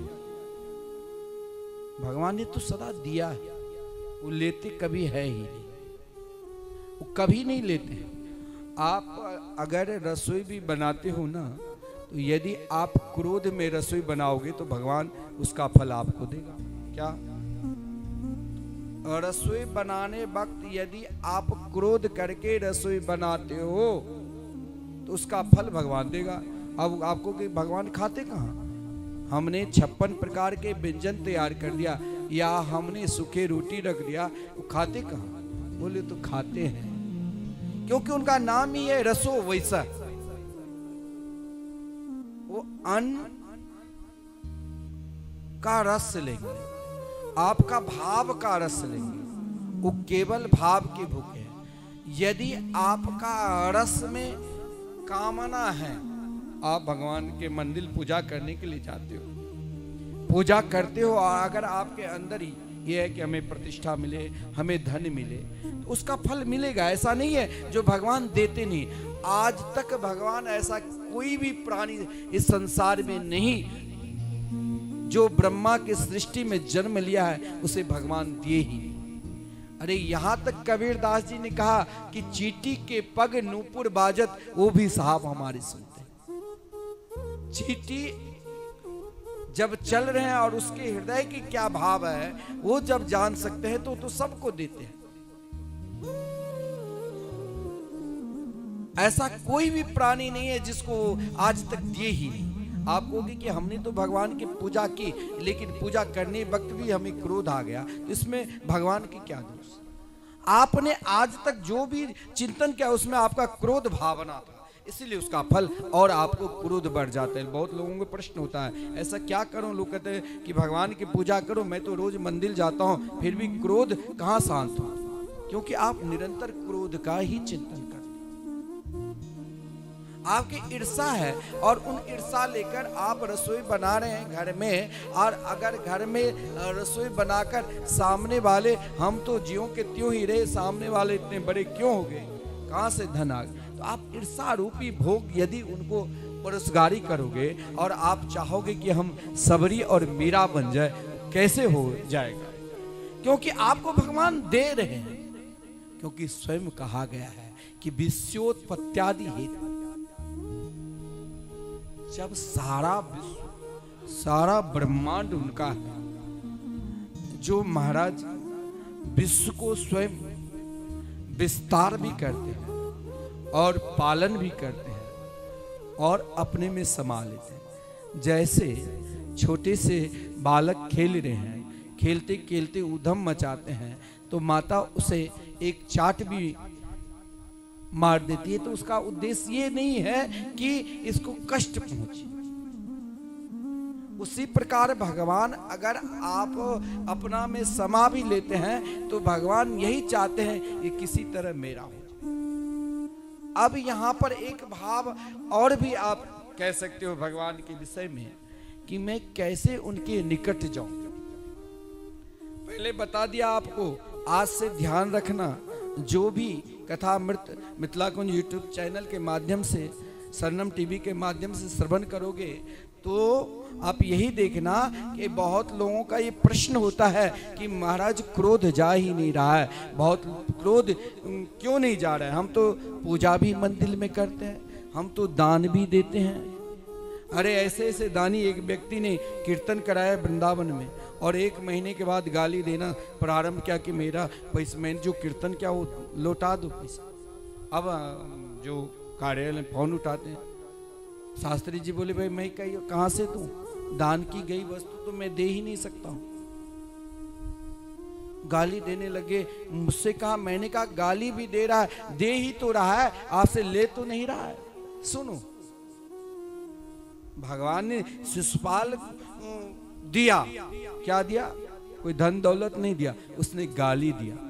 कोई आपकी निंदा करे और आप भगवान के हो चुके हैं तो आप उससे लड़ने मत जाना, वो आपको दे रहे, लो ना। वो जो पुरस्कारी कर दे, जिस भाव की पुरस्कारी कर दे, मिलेगा लौट कर उन्हीं को, क्योंकि आप भगवान के हो चुके हैं और भगवान आपके हो चुके हैं। और जब भगवान के आप हो चुके हैं तो जो किसी से प्रेम करते हैं, माता पिता अपने संतान के लिए स्वयं आधे पेट भोजन करके बच्चे को भोजन कराते, क्यों? क्योंकि वो उनके हो चुके हैं, उनसे प्रेम कर चुके हैं, चाहे वो करे भी न करे तब भी वो उनके हैं। ऐसे भगवान एक बार आप उनके हो जाते हैं, वो आपको किसी भी प्रकार की कमी है ना, वो देखते ही नहीं। स्वयं लिखा है मंगलाचरण में, तापत्रय विनाशाय। हमारे पूज्य गुरुदेव कहते हैं कि तापत्रय विनाशाय या पापत्रय विनाशाय भी कहते तो चल जाता है, क्योंकि व्यक्ति 2 प्रकार के दुख से अधिक दुखी होता है। अगर हमसे पाप होता है तो मैं अपने पाप को तो कैसे भगवान के समीप जाकर कहूं, कैसे भगवान को बताऊं? हम तो अधिक पापी हैं। और यदि हम ताप से दुखी है, कभी कभी क्या होता है, सब कुछ उद्यम करने के बाद भी व्यक्ति 3 ताप से, चाहे दैहिक ताप हो, चाहे दैविक ताप हो, चाहे भौतिक ताप हो, यानी मन से दुखी, कोई तन से, कोई मन से और कोई धन से, यही 3 दुखी। लेकिन इन दुख में भी अगर आपके पास जो भी है वो लेकर जाओ। पाप है ना तो पाप को भी दान दे दो, और पुण्य भी है ना तो उनको भी दे दो। पाप और पुण्य हमारे पूज्य गुरुदेव कहा करते हैं, उनको दे दो तुम, अपना पाप भी उन्हीं को दे दो। बोले हम कैसे भगवान को देंगे? बोले वो तो सब स्वीकार कर, अपना पाप भी उन्हें दे दो, ले लेगा। लेकिन वो क्या देगा जानते हो? अजामिल ने अपना पाप दिया और पाप से घबराकर उन यमदूतों को देकर अपने पुत्र को पुकारा, नारायण मुझे बचाओ, तो भगवान स्वयं आकर अपने पार्षद भेज दिया। और जानते हो अजामिल की क्या व्यवस्था हुई थी? जब अजामिल मरा था तो स्वयं भगवान लक्ष्मी नारायण अजामिल को लेने के लिए आए थे। और जिस भगवान ने सोचा, आप जैसे कल हमारे मुख्यमंत्री जी आए थे, तो जिस मार्ग से मुख्यमंत्री जी निकलते वो मार्ग बदल देता है कि कहीं जाम ना हो, लोगों को रोक देता है। तो भगवान उन मार्ग को चुना जिस मार्ग से हमारे प्रिय भक्त को किसी भी प्रकार के व्यवधान ना हो। अब देखिए, एक पाप दान दिया किसने? अजामिल, जिसने अपने जीवन में कभी, आप ये सोचना कि बहुत श्रेष्ठ कार्य किया था, कोई ऐसा कार्य भी नहीं किया था। अपनी पत्नी को घर से निकाल कर एक वेश्या को संग कर लिया था। और महाराज जो काम कभी किया नहीं था वही काम पाप ही पाप किया। अजामिल के अगर पापी के विषय में कहीं भी उदाहरण दिया जाता है तो आज भी अजामिल के विषय में दिया। अब बताओ कितने बड़े पापी था, फिर भी उसने कहा अगर तुम भगवान हो तो मैंने तुमको अपना पाप दिया, अब मैं जानना चाहता हूं कि पाप श्रेष्ठ है या तुम श्रेष्ठ हो। भगवान ने कहा तेरा पाप तो मैं जला दिया, लेकिन तुम अति श्रेष्ठ हो गए। क्यों? तुमने मेरे मंगलमय नाम पर विश्वास किया। अब एक नाम जापक के लिए भगवान ने ऐसी व्यवस्था की कि मेरे नाम जापक को कोई विघ्न न डाल दे, जिस कारण भगवान अलग से विमान का निर्माण किया। ब्रह्मा जी अपने ब्रह्मलोक में तैयार है कि अजामिल को हम भी पूजा कर ले। पितरगण अपने पितर लोक में तैयार है कि चलो ये हमारी वंश परंपरा की है, हम भी इनकी स्वागत कर ले, क्योंकि इसने भगवान के पार्षद की दर्शन। देवराज इंद्र स्वर्ग में अपनी पत्नी सहित सोने की थाल लेकर मार्ग में फूल बिछा रही थी। स्वयं देवराज की पत्नी सची कि मैं भी अजामिल की स्वागत कर। अब मार्ग में भीड़ लग गई थी। जिस मार्ग से सब व्यक्ति जाते हैं उस मार्ग को भगवान ने देखा कि यहाँ स्वर्ग में भीड़, वहाँ महाराज पितरलोक में भीड़, वहाँ महाराज ब्रह्मलोक तक भीड़ ही भीड़। अजामिल के लिए अलग से मार्ग निकालकर भगवान अपने दिव्य धाम ले गए। इतने श्रेष्ठ उनके मंगल में, मधुर में, आनंदमय नाम है। तो अपने जीवन में पाप भी आ जाए उनको भी उनके चरणारविंद में समर्पित करके उनके मंगल में नाम का स्मरण करो। और अपने जीवन में यदि ताप भी है, किसी कारण वसात दुख भी है, उन दुख को भी भगवान के मंगल में, मधुर में, नाम में समर्पित कर निरंतर उन पे छोड़ दो। जीवन में छोड़ना पड़ता है। तक आप राष्ट्र प्रेम कैसे करोगे? परमात्मा से प्रेम कैसे करोगे? समाज को भगवान से कैसे जोड़ोगे? देवर्षि नारद जी संपूर्ण प्राणी को भगवान से कैसे जोड़े? जब स्वयं भगवान ने छोड़ दिया कि मैं तुम्हें छोड़ दिया, तुम चाहे स्वर्ग लोक जाओ, चाहे तुम गोलोक आओ, चाहे पृथ्वी लोक जाओ। और यहां पर जब भागवत आदरणीय श्रीमान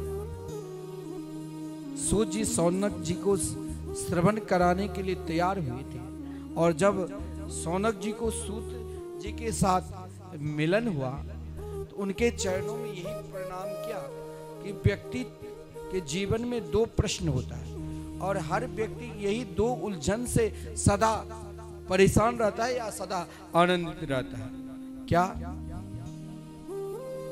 अज्ञान ध्वांत विध्वंस कोटि सूर्य समप्रभ शूतख्याहि कथा सारम मम कर्ण रसायनम।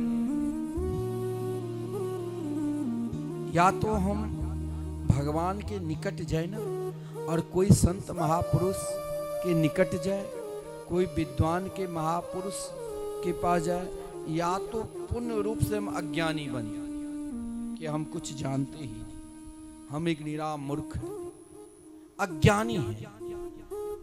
वो आप पर कृपा करके श्री कृष्ण नाम प्रदान कर, या आप बहुत श्रेष्ठ ज्ञानी हैं, आप समस्त इतिहास पुराण धर्म ग्रंथ के ज्ञाता है।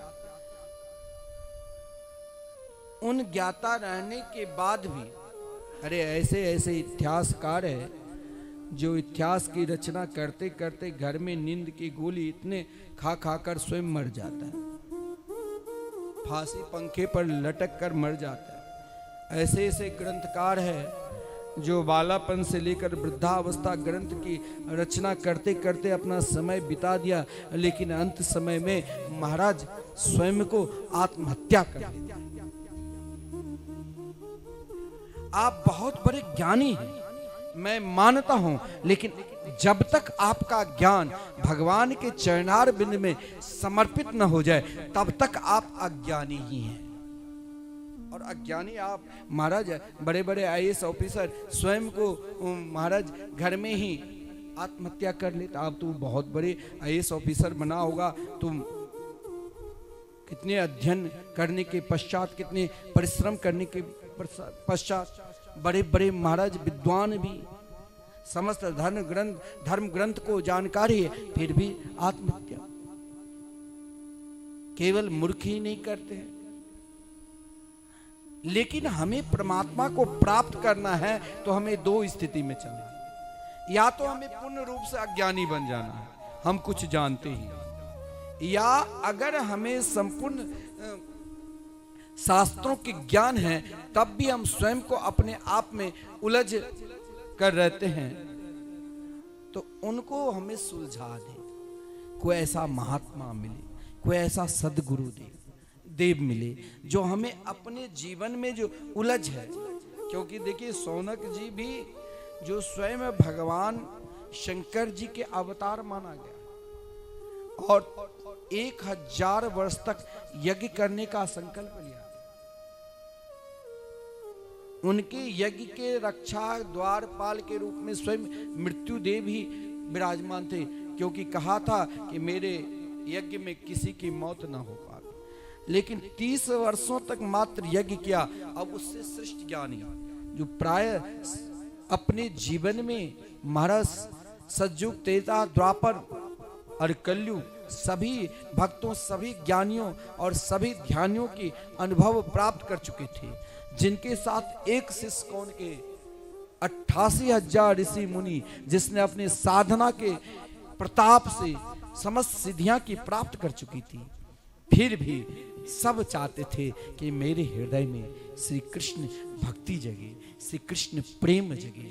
अब श्री कृष्ण प्रेम जगाने के लिए अगर महाराज स्वयं को हमें उन प्रेम को प्राप्त करने के लिए हमें तो या तो ब्रजांगनाएं ब्रज की गोपी बन जाना चाहिए। ब्रज की गोपी आप जैसे कहानी में, किताब में, या आप सुनते हो कि एक ग्वालिन थी, एक अहीर थी, उसे महाराज ना बोलने की और ना चलने की और ना कुछ समझने की शक्ति, ये आपकी अज्ञानता है। ब्रजांगनाएं ब्रज की गोपिकाएं तो अनेक जन्म के ऋषि मुनि अनेक प्रकार की साधना किया, फिर भी उनके हृदय में श्री कृष्ण प्रेम नहीं प्रकट हुआ। तब वही ऋषि मुनि श्री धाम वृंदावन से प्रेम करने लगे। अगर आपको भगवान के भजन में मन ना लगे, पूजा में मन ना लगे, भगवान के ध्यान में मन ना लगे, तो आप घबराओ नहीं, आपके ऊपर कोई तंत्र मंत्र नहीं। आप श्री धाम वृंदावन में कुछ दिन धाम निवास करने, और तब तक आप वृंदावन में धाम की निवास करो जब तक जहां पर आपका मन पूजा में स्थिर नहीं हो रहा था, जहां आपका मन भगवान के नाम जाप करने में स्थिर नहीं हो रहा था, जहां आपका मन भगवान के सत्संग में भी स्थिर नहीं हो रहा था, तब सबकी औषधि केवल आपको वो दवा वृंदावन के सिवा कहीं मिलेगा ही नहीं। दुनिया में वैसे तो भगवान के नाम आप कहीं भी पुकार सकते हो, लेकिन ये दवा केवल आपका मन को स्थिर के लिए और प्रेम प्रकट करने के लिए ये वृंदावन में ही है। क्योंकि श्रीमद् भागवत महापुराण में कहा गया है, भवोसधा क्षुत्र मनोभिराम। जीवन का शांति और जीवन में श्री कृष्ण प्रेम प्रकट करना है तो आपको धाम निवास करना ही पड़ेगा। और धाम निवास करने के लिए आपको नाम के सहारा लेना ही पड़ेगा, और नाम के सहारा लेने के बाद आपको रूप से प्रेम करना ही पड़ेगा, और रूप को प्रेम करने के बाद आपको उनकी लीलाओं में मस्त और पागल की तरह रहना ही पड़ेगा। चाहे आप गोपी भाव को यदि प्राप्त करना चाहते हो और निरंतर कन्हैया को अपने पास रखना चाहते हो। उन ब्रज की गोपियों ने कभी नहीं कहा श्री कृष्ण तुम मेरे पास हो। जब कन्हैया 11 वर्ष 53 दिन के बाद वृंदावन को छोड़कर मथुरा जा रहे थे तो उन गोपियों ने कहा कन्हैया तुम कहीं जा ही नहीं सकते। क्यों?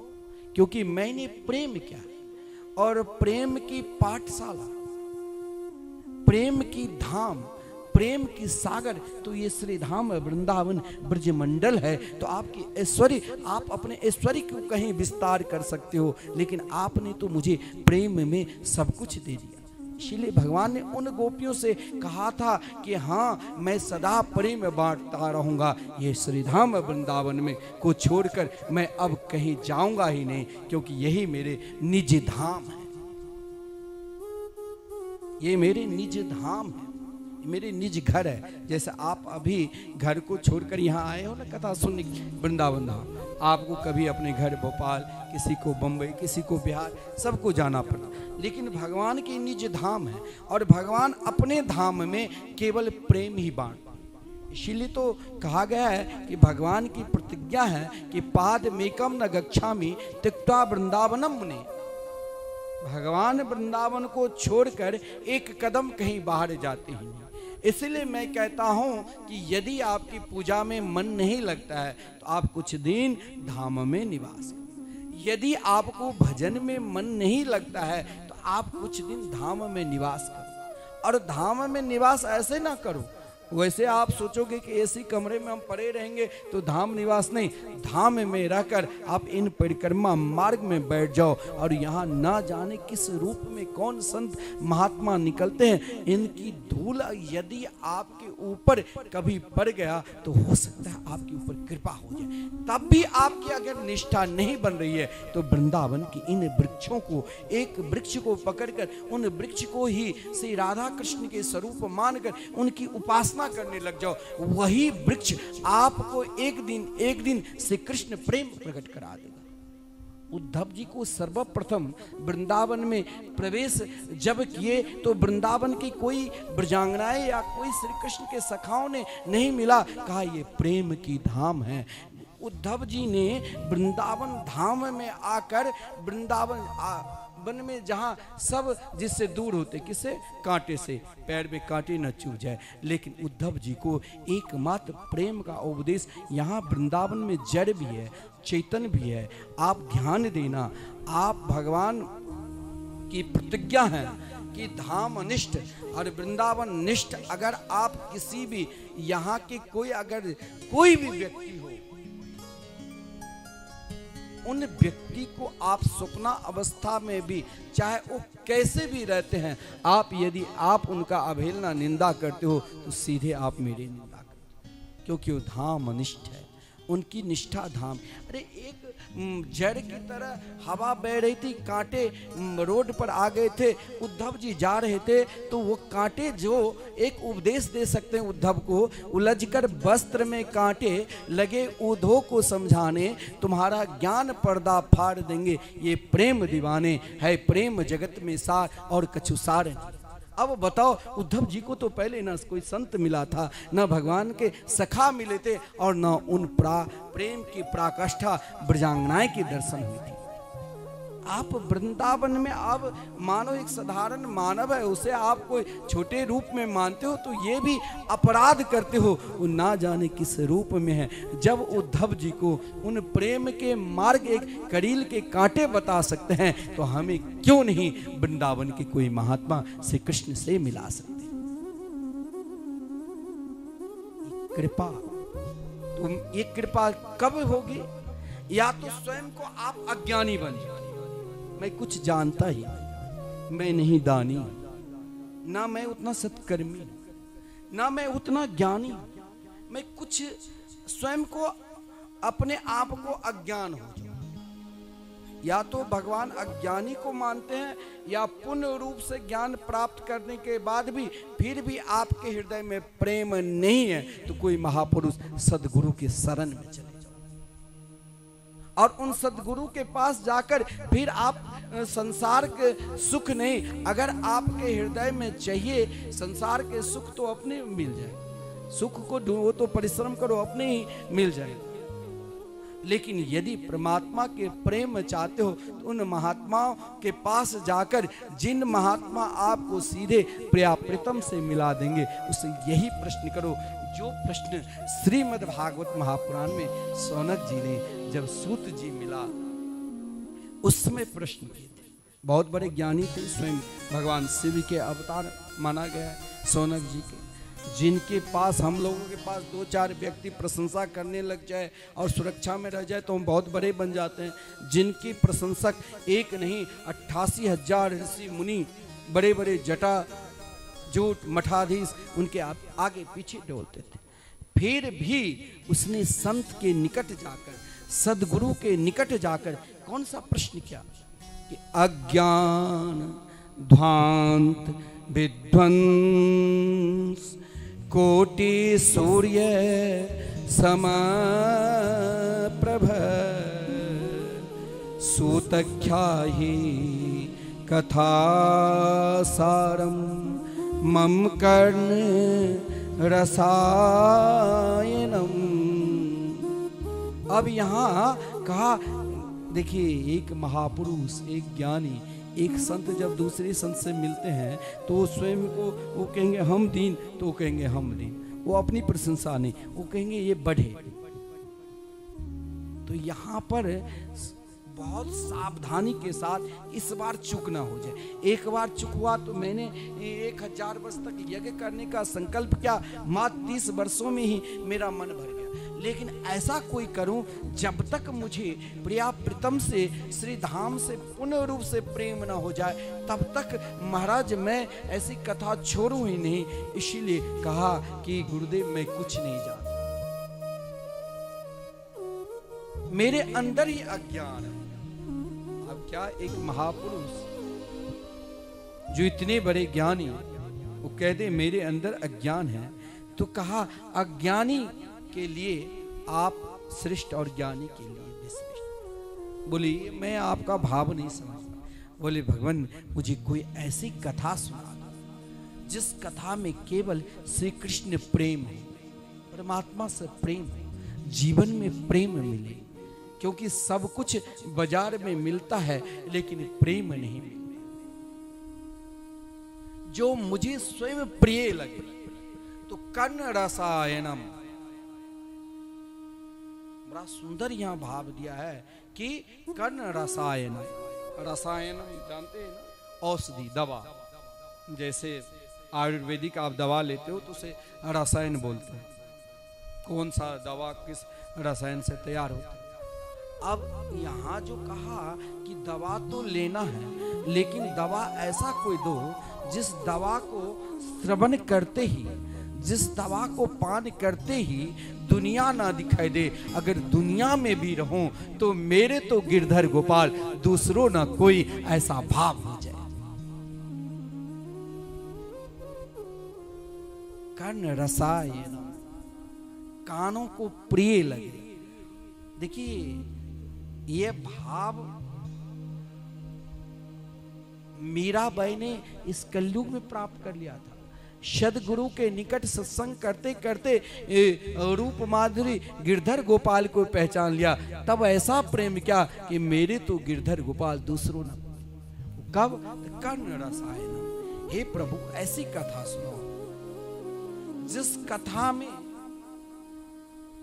से ऐसा नहीं है जो प्राणी जिसके शरण में जाने से उनको ऐसा ज्ञान मिल जाए जिस ज्ञान से भगवान मिल जाए, उसे ऐसा वैराग्य मिल जाए जिस वैराग्य से एकमात्र श्री धाम वृंदावन के प्रति प्रेम रहे, बाकी सबसे वैराग्य।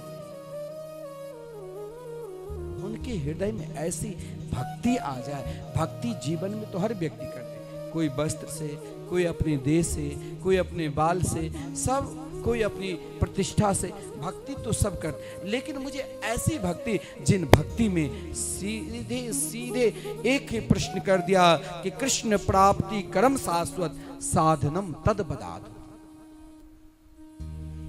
जिस भक्ति से घर में रहूं, चाहे परिवार में रहूं, चाहे व्यापार में रहूं, चाहे सगे संबंधी में रहूं, चाहे मित्र में साथ रहूं, चाहे किसी के साथ में रहूं, लेकिन जिस भक्ति से मुझे निरंतर जीवन में मुस्कुराहट मिले। मुस्कुराहट कब मिलेगा? भगवान के शरण में जाने से। ऐसी भक्ति, ऐसे कोई श्रेष्ठ मुझे साधना बता दो। कृष्ण प्राप्ति कर्म शाश्वत साधनम तद बता दो।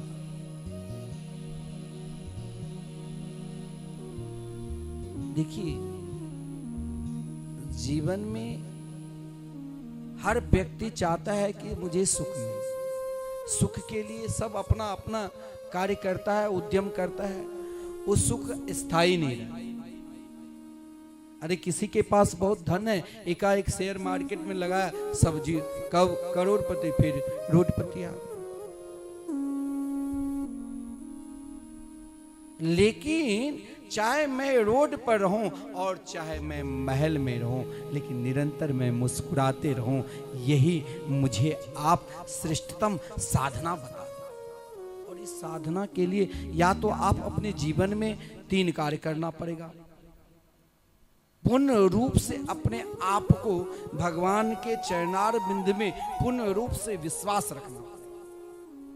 और विश्वास ऐसा नहीं उत्पन्न होता है, किसी को आप कह दो कि ये व्यक्ति बहुत सुंदर है, बहुत अच्छे हैं, तो आप कोई विश्वास कर लेता है। विश्वास यानी जब आप उनसे संबंध बनाते हो, संबंध यानी उससे जोड़ते, और जोड़ते कब? जब आप उनकी प्रशंसा सुनो।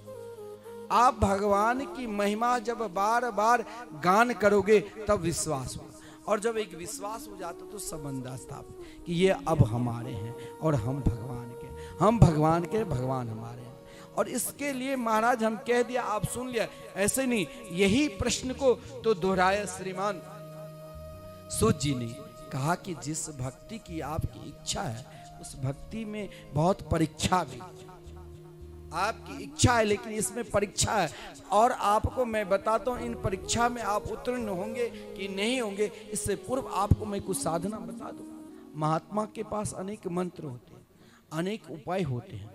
यदि आप चाहोगे कि हमें दुनिया के भी सुख सुविधा मिल जाए, वो भी दे सकता है। यदि आपकी इच्छा पूर्ण रूप से होगी कि नहीं, मुझे प्रिया प्रीतम की प्राप्ति करना है, मुझे श्री बांके बिहारी की प्राप्ति करना है, वो भी साधना बता। लेकिन आजकल विपरीत है, भगवान की प्राप्ति की कम साधना पर विश्वास। तंत्र मंत्र कोई आपको बता दिया, नहीं आज आपने रोटी बिना नमक के खाए हो, अरे महाराज ये बाबा बहुत बड़ा चमत्कारी है, आज मैं सही में रोटी नहीं खाया, आज मैं रोटी खाया लेकिन उसमें सब्जी नहीं ली। कोई कहेगा नहीं आपने तो सब्जी लिया लेकिन आज रोटी नहीं लिया। अरे बाबा कैसे समझ गए, बाबा चमत्कारी है। यही चमत्कार आपको गड्ढे में गिरा रहे हैं।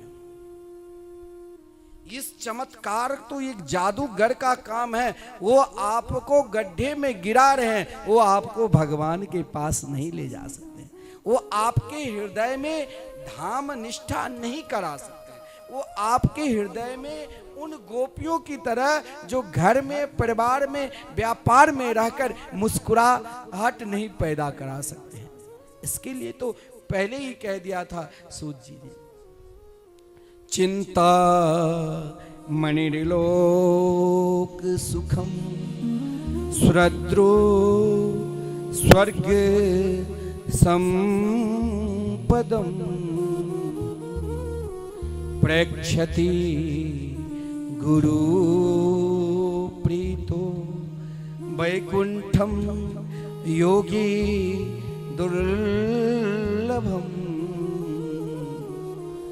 जीवन में आपको साधना दिखाने के लिए, संसार की सुख सुविधा प्राप्त करने के लिए साधना में बहुत बड़ी शक्ति भी है, जो आपको संसार की समस्त सुख सुविधा पारसमणि के बराबर भी साधना मिल सकती है, और स्वर्ग की कल्प वृक्ष की तरह भी सुख सुविधा की साधना मिल सकती है।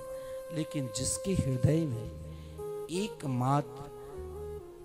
एकमात्र परमात्मा की प्राप्ति की लालसा है, उसे कुछ चाहिए ही नहीं, उसे तो केवल वैकुंठम योगी दुर्लभम, उन संतों के निकट ही और आना चाहते हैं, उन महात्माओं को निकट ही लाना चाहते हैं, जिन महात्मा की कृपा से, जिन नाम जापक की कृपा से मुझे एक दिन साक्षात प्रिया प्रीतम की दर्शन हो जाए, धाम की प्राप्ति हो जाए, हम धाम निष्ठ हो जाए।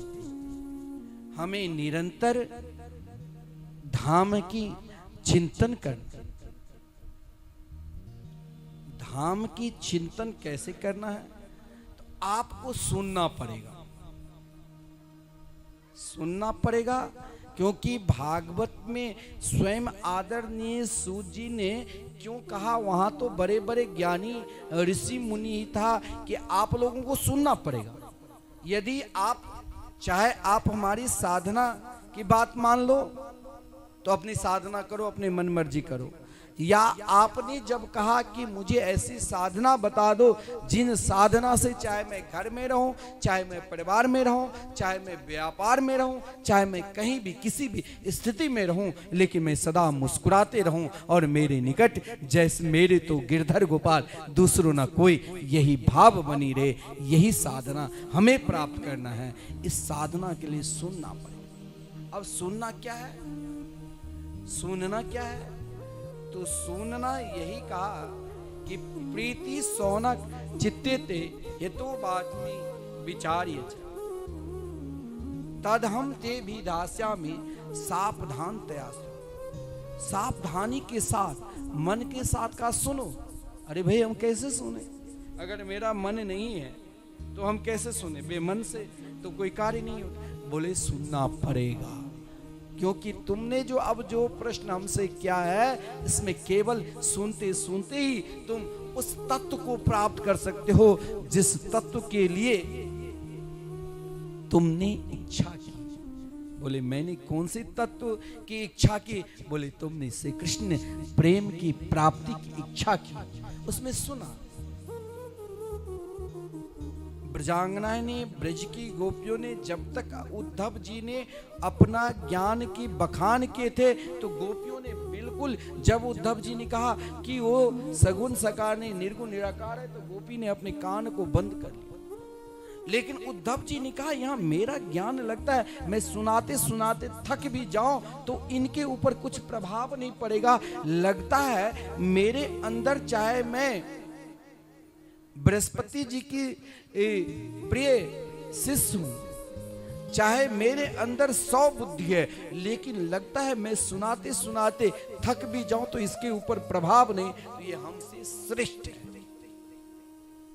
और हमसे श्रेष्ठ है तो ये सुनाकर कहीं मेरे जीवन को ना बदल दे, इसलिए मैं क्यों ना सुनूं। तो जिस समय उन गोपियों ने कहा कि अब तुमको सावधानतया होकर सुननी पड़ेगी, पहले अपनी ज्ञान की चादर को वहां फेंक कर आओ। इसे एक एक चादर को तुम यदि कहीं से भी फाड़ोगे ना, काटोगे, तो वहां कुछ नहीं, वहां ज्ञान ही तुम्हें दिखाई दे। तुम इसे जाओ प्रेम के समुद्र में, प्रेम की चाशनी में डुबाकर, तब तुम जब मेरे पास आओगे तब मैं तुम्हें सुनाऊंगा, तब तुम्हारे हृदय में प्रेम उत्पन्न होगा, तब तुम्हारे हृदय की जिज्ञासा बढ़ेगी। उद्धव जी समझ गए कि महाराज यहाँ कोई साधारण, कोई विद्वान, कोई सदगुरु के पास मैं नहीं बैठा। अगर गुरु देव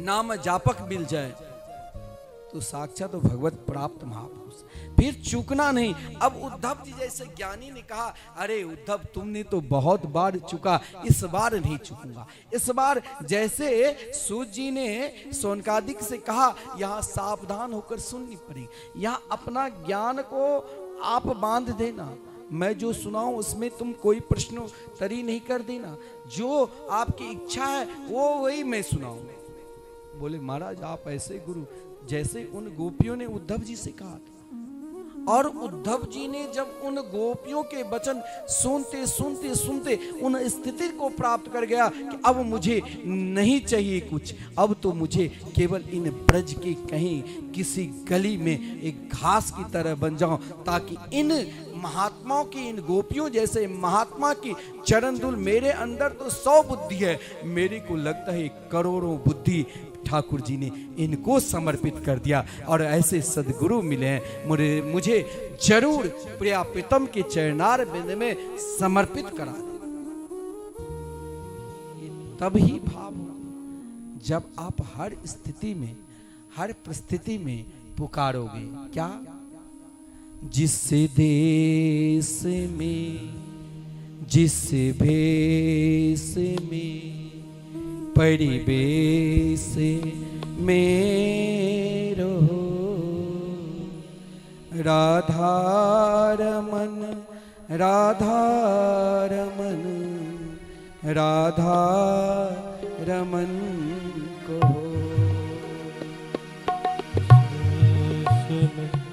इस वेश में रहो राधा रमण कहो। जिस देश में जिस वेश में परिवेश में रहो राधा रमन राधा रमन राधा रमन को। राधा रमण राधा रमण राधा रमण कहो। सब पुकारो भाव के साथ।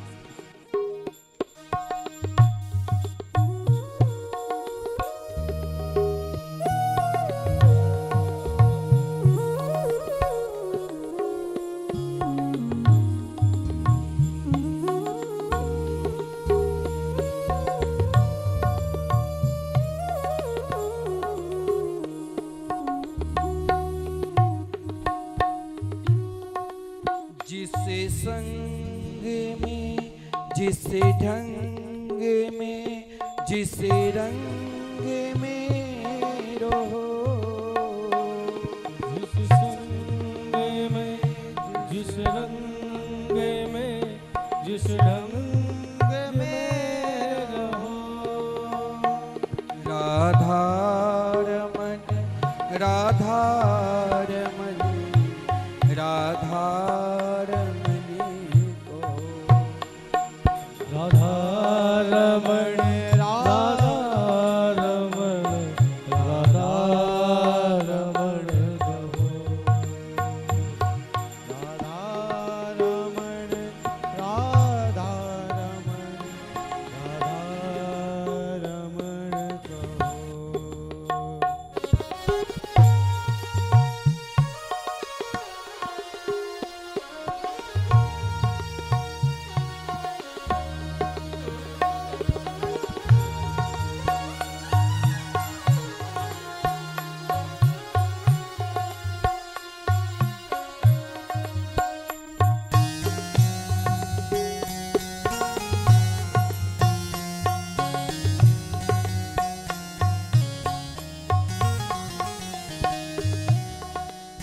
जिसे रोग में जिसे भोग में जिसे योग में रहो। जिस भोग में जिस भोग में जिस योग में रहो। जिसे रोग में जिसे भोग में जिसे योग में रहो। जिस योग में जिस भोग में जिस योग में रहो। राधा रमन राधा रमन राधा रमन को। राधा रमन राधा रमण राधा रमण कहो।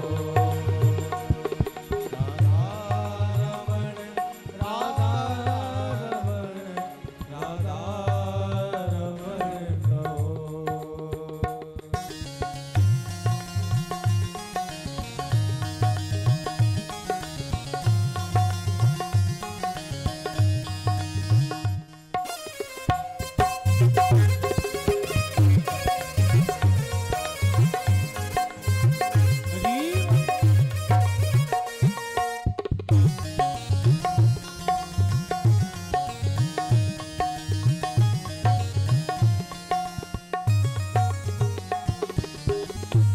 जिसे हाल में जिसे चाल में जिसे काल में रहो। जिस हाल में जिस चाल में जिस हाल में जिस हाल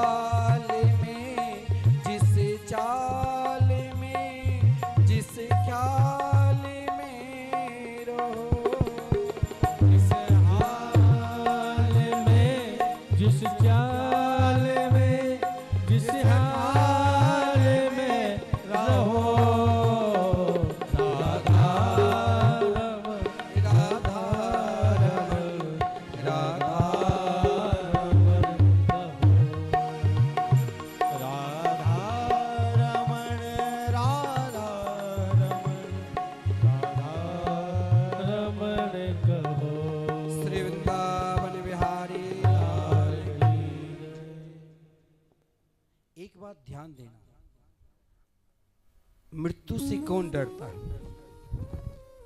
आपने कभी किसी महात्मा के पास निकट गए होंगे,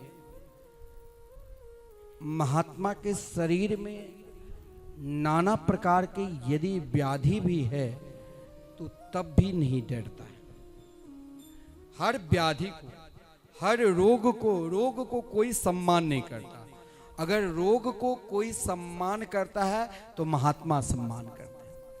वो कहेंगे ठाकुर जी की इच्छा है, क्योंकि वो जानते हैं मरना तो सभी को पड़ेगा ही, क्योंकि शरीर तो मरता है और जन्म लेता है। लेकिन इससे बचने के लिए जो सरल सुगम उपाय है वो तो मैं निरंतर करता ही रहता हूं। तो शरीर चाहे जन्म लेगा, शरीर मरेगा, लेकिन अब मैं नहीं मरूंगा। महात्मा कोई मरता ही, महात्मा अमर रहते हैं। क्यों? श्री तुलसीदास जी, श्री वाल्मीकि जी, श्री कबीरदास जी, मीराबाई, करमेती बाई, ये सब निरंतर अमर है, कभी मर ही नहीं सकते। क्यों? क्योंकि मरता वो, यही तो भागवत दिखा है कि काल ब्याल मुख ग्रास त्रास नृनासे हेतवे श्रीमद् भागवतम शास्त्रम कलो किरेन भाषितम। काल से वो डरता है जो कभी भजन किए ही नहीं। और काल किन से डरते हैं जानते हो? जो निरंतर भजन कर रहे हैं, वो काल सोचता है, मृत्यु सोचता है कि कहीं इसकी कृपा मेरे ऊपर हो जाए तो मैं तो दुनिया को मारता हूं, ये हमें तार देगा। काल ही स्वयं मृत्यु सोचता है। काल से कोई नहीं बचा है, क्योंकि काल रूपी अजगर निरंतर अपना मुख खोल कर रखा है। और हम तब तक ही सुरक्षित है जब वो अपना मुख बंद कर लेगा, हम तुरंत उनके ग्रास में जाए। लेकिन ऐसा नहीं है, हम स्वयं रोते हैं। मृत्यु भी अपने आप को रोता रहता है, काल भी रोता रहता है। अरे काल क्यों रोएगा? काल मृत्यु कभी रोता है? बोले हाँ, मृत्यु भी रोता है। किसके लिए? क्योंकि मैं तो निरंतर सभी को मारता रहता हूं, परंतु मैं अपना व्यथा किसे सुनाऊं, किसके पास जाऊं? हाँ, मेरे ऊपर कोई महापुरुष नाम जापक की कृपा हो जाए, उनके चरण धूल यदि मेरे मस्तक पर पड़ जाए तो मेरा भी उद्धार कर दे। इसीलिए वो निरंतर सोचता रहता है और समय ढूंढता रहता है। बोले किसी के पास गए? बोले हाँ, ध्रुव जी के पास। जब ध्रुव जी अपने दिव्य धाम को जा रहे थे तो मृत्यु देवी स्वयं दौड़ कर आए और कहा कि महाराज आप इतने सुकोमल, स्वयं भगवान के पार्षद को भी डांटने लगे कि महाराज ध्रुव जी क्या इस विशाल विमान पर वैसे ही बैठेंगे? उनके चरण धूल को प्राप्त करने के लिए अपने मस्तक पर बैठाकर ध्रुव जी को विमान पर बैठाया था। इसीलिए भागवत के महिमा में कहा गया है, काल से डरो नहीं, जीवन में सत्संग को अपनाओ। बोले सत्संग को कैसे अपनाओ? मैंने अभी तक तो सत्संग को पहचाना ही नहीं। बोले पहचाने को कब? जब सदगुरु की कृपा होगी। लेकिन यहाँ भागवत, इस कलयुग में ऐसा कोई भी प्राणी नहीं है जो ये कहे आजकल, या आप ये तो बोलने की तरीका है, भाई सद सही में संत मिलता नहीं, कहाँ मैं संत को ढूंढूं, सही में सदगुरु मिलता नहीं। आजकल बड़े पाखंड ढोंग हो गया। मैं किससे मानूं कि सत्य है कि असत्य है? लेकिन भागवत आपको सत्य को पहचान करा दिया कि जब तक आपको सदगुरु महापुरुषों के प्रति निष्ठा नहीं हो रही है, तब तक अपने जीवन के सदगुरु श्रीमद् भागवत महापुराण को बना लो। क्योंकि भागवत, बोले भागवत को मैं कैसे सदगुरु बनाऊं? बोले श्रीमद् भागवतम शास्त्रम। भगवान सुखदेव जी ने जिस भागवत की गीत गाई, उन भागवत के एक श्लोक को भी आपने गुरु मंत्र मानकर निरंतर स्मरण करने लग गए, एक दिन श्रीमद् भागवत महापुराण ही आपको भगवान से मिला। बोले किसी को मिलाया? बोले अरे मिलाए क्यों नहीं? महाराज परीक्षित को श्राप लगा जिन श्राप के कारण घबराता कौन? घबराता वो जिसने सत्संग नहीं किया। लेकिन महाराज परीक्षित, अगर महाराज परीक्षित को सद्गुरु मिले, भगवान सुखदेव जी जैसे, इसके लिए महाराज परीक्षित ने अपने जीवन को सत्संग में पूर्ण रूप से समर्पित कर दिया था। भागवत में वर्णन है, जिस समय महाराज परीक्षित दिग्विजय करने के लिए निकलते थे तो बड़े बड़े राजा महाराजाओं ने महाराज परीक्षित को देखकर श्री कृष्ण महिमा, श्री कृष्ण के नाम के गीत गाने लग जाते थे। महाराज परीक्षित धनुष्यमान रखकर वहां सत्संग करने लग जाता था। आज जब महाराज परीक्षित के जीवन में श्राप लगा तो घबराए नहीं, अपने जीवन में 3 काम श्रेष्ठ कर लिया। सर्वप्रथम सोचा कि मैं अपने आप को कहां समर्पित करूं। ये एक बड़ा भाव होता है कि मैं अपने आप को कहां दूं, किसके पास जाऊं, क्या यही मेरा शुभ चिंतक है कि कोई और है। तो महाराज परीक्षित ने सोचा कि मेरी पत्नी भी है, बेटा भी है, श्रेष्ठ राजकुमार जन्मेजय जैसे श्रेष्ठ पुत्र भी है, मैं भारत के सम्राट, पृथ्वी के सम्राट हूं। लेकिन मैं या स्वयं को बट जाऊं या स्वयं मैं एक जगह एकत्रित हो जाऊं। स्वयं को बांटना कि मैं अपनी पत्नी के पास रहूं, अब तो मुझे मरना पड़ेगा, कुछ दिन बिता लूं। फिर सोचा नहीं बेटा के पास चला जाऊं। फिर सोचा कि और भी बहुत सारे राज्य कार्य है, उसे देख लूं। लेकिन महाराज परीक्षित ने कहा कि मैं तो और कुछ कर ही नहीं सकता हूं, बिल्कुल 7 दिन है, एक काम कर सकता हूं, ममता जो अपनी समस्त ममता को ही श्री कृष्ण के चरणारविंद में समर्पित कर जाओ। अब आप मेरे हो और मैं आपका हूं। फिर ममता होने के बाद भी, आसक्ति होने के बाद भी, फिर भी मन भटक जाता है। ये जो बुद्धि है ना, ये बुद्धि आप चाहोगे कि हम वृंदावन में इच्छा बनाकर सब आते हैं कि भाई हम वृंदावन में वास करूं, अपना रूम भी बनाता है। आजकल टीवी चैनल के माध्यम से खूब चलता है कि भाई आप वृंदावन में रूम बनाओ।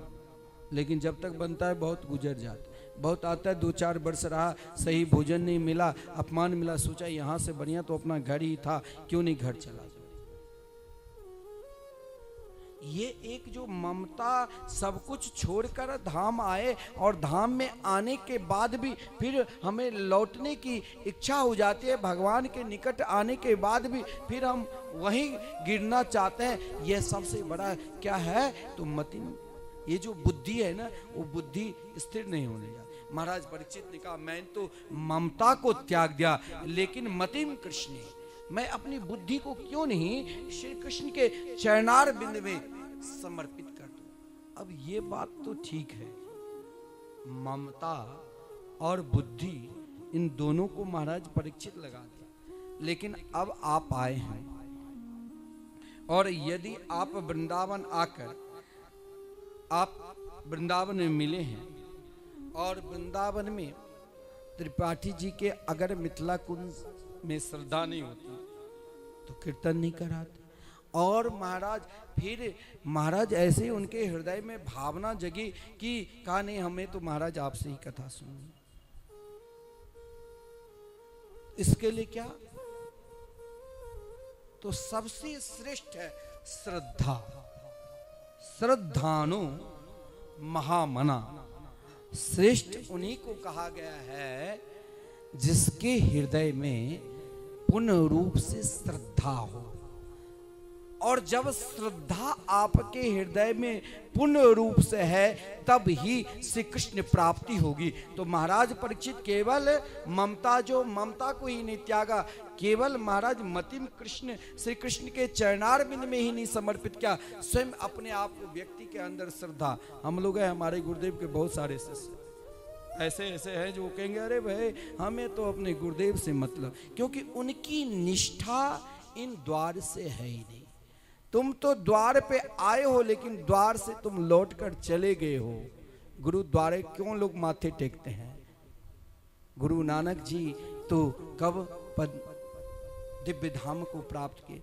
लेकिन उन द्वार को माथे लोग ब्रह्म मुहूर्त में 4 बजे टेकने के लिए जाते हैं कि यही सदगुरु के द्वार हमें कीर्तन कराने की जिज्ञासा जगाया, और जब हम गाएंगे, जब हम पुकारेंगे, तब ही तो हमें कृष्ण कन्हैया मिलेगा। लेकिन तुम्हारी श्रद्धा निष्ठा तो वहीं तक है, तुम्हें गुरु तो मिला लेकिन तुम उन द्वार से लौट कर जा रहे हो। बहुत लोग कहते हैं अरे महाराज हमें तो सदगुरु से मतलब है, दुनिया से मतलब है उनके। अब महाराज आप गुरु, ये तुम्हारा द्वार है, जिस द्वार ने तुमको पहचान कराया, तुम्हें सदगुरु रूपी प्रकाश मिले, इन द्वार को तुम बंद कर रहे हो, तुम कहाँ रहोगे, तुम्हें जगह कहाँ मिलेगा। यहाँ तो देख रहे हो कि बढ़िया व्यवस्था है, लेकिन अपना जगह तुम कहाँ मिलोगे।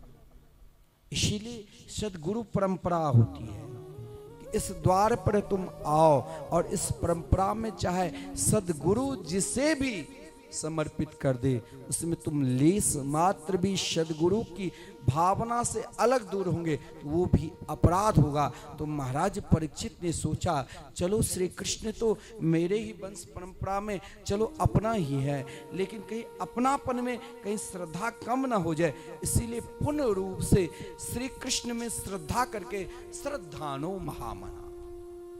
और जब ये स्थिति को प्राप्त कर लिया, तब आदरणीय श्रीमान सुखदेव जी ने महाराज परीक्षित को श्रीमद् भागवत महापुराण श्रवण कराने के लिए तैयार हुए। अब तुम अधिकारी बने,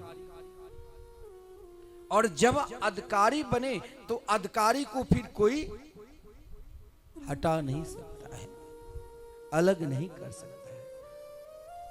वो अधिकारी है तो है, वहां अधिकार महाराज ना वहां अपना विद्या के बल से अधिकार मिलेगा, ना अपना रूप सुंदरता से अधिकार मिले, ना बड़े कुल को प्राप्त करने से अधिकार मिलेगा, ना धन का से अधिकार मिलेगा, ना वहां यौवन से अधिकार मिलेगा। वहां अगर श्री कृष्ण की प्राप्ति करना है तो एक ही अधिकार कि हम भगवान के हैं और भगवान हमारे।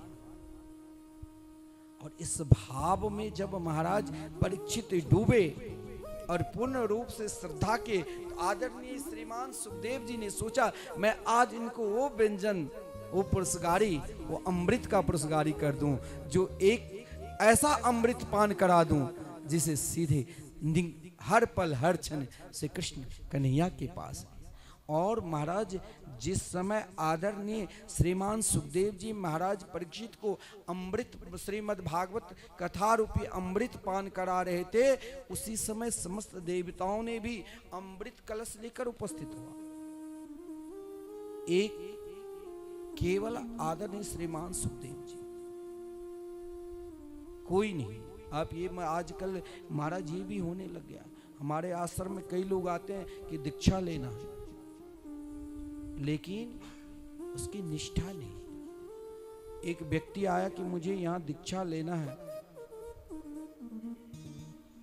बोले मैंने दीक्षा लोगे किस, बोले कोई बड़ा संत हो। मैंने कहा भजनानंदी संत। मैंने कहा हमारे गुरुदेव और भी हैं, करीब 10 साल की बात। बोले मुझे आप ये बताओ जिसके नाम खूब हो, 2 4 10 गाड़ी हो, भोजन नाश्ता दिल्ली में करे और आराम बम्बई में करे, हमारे गुरुजी के पास, हमारे गुरुजी प्लेन से ही निरंतर चलता रहता है, हजारों शिष्य है, ऐसे मुझे सदगुरु चाहिए। तो लोभी गुरु लालची चेला और दोनों नरक में ठेलम ठेला, यही मिलेगा। लेकिन महाराज परीक्षित ने अपने जीवन में एक ही संकल्प किया था, जिस समय समस्त देवता के पास भी अमृत था और आदरणीय श्रीमान सुखदेव जी जिस बट वृक्ष के नीचे अकेला श्री कृष्ण गीत गा रहे थे, उनके पास भी अमृत थे।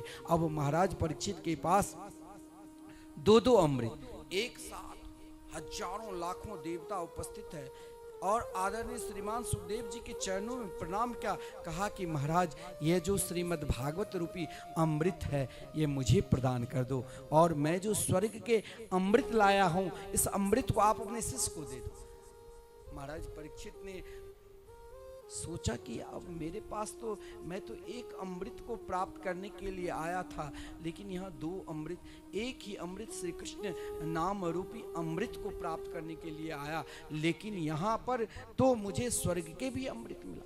और आप जानते हो, आप जब भगवान के हो जाओगे ना, तो आप जो सोचोगे भी नहीं वो भी मिल जाएगा।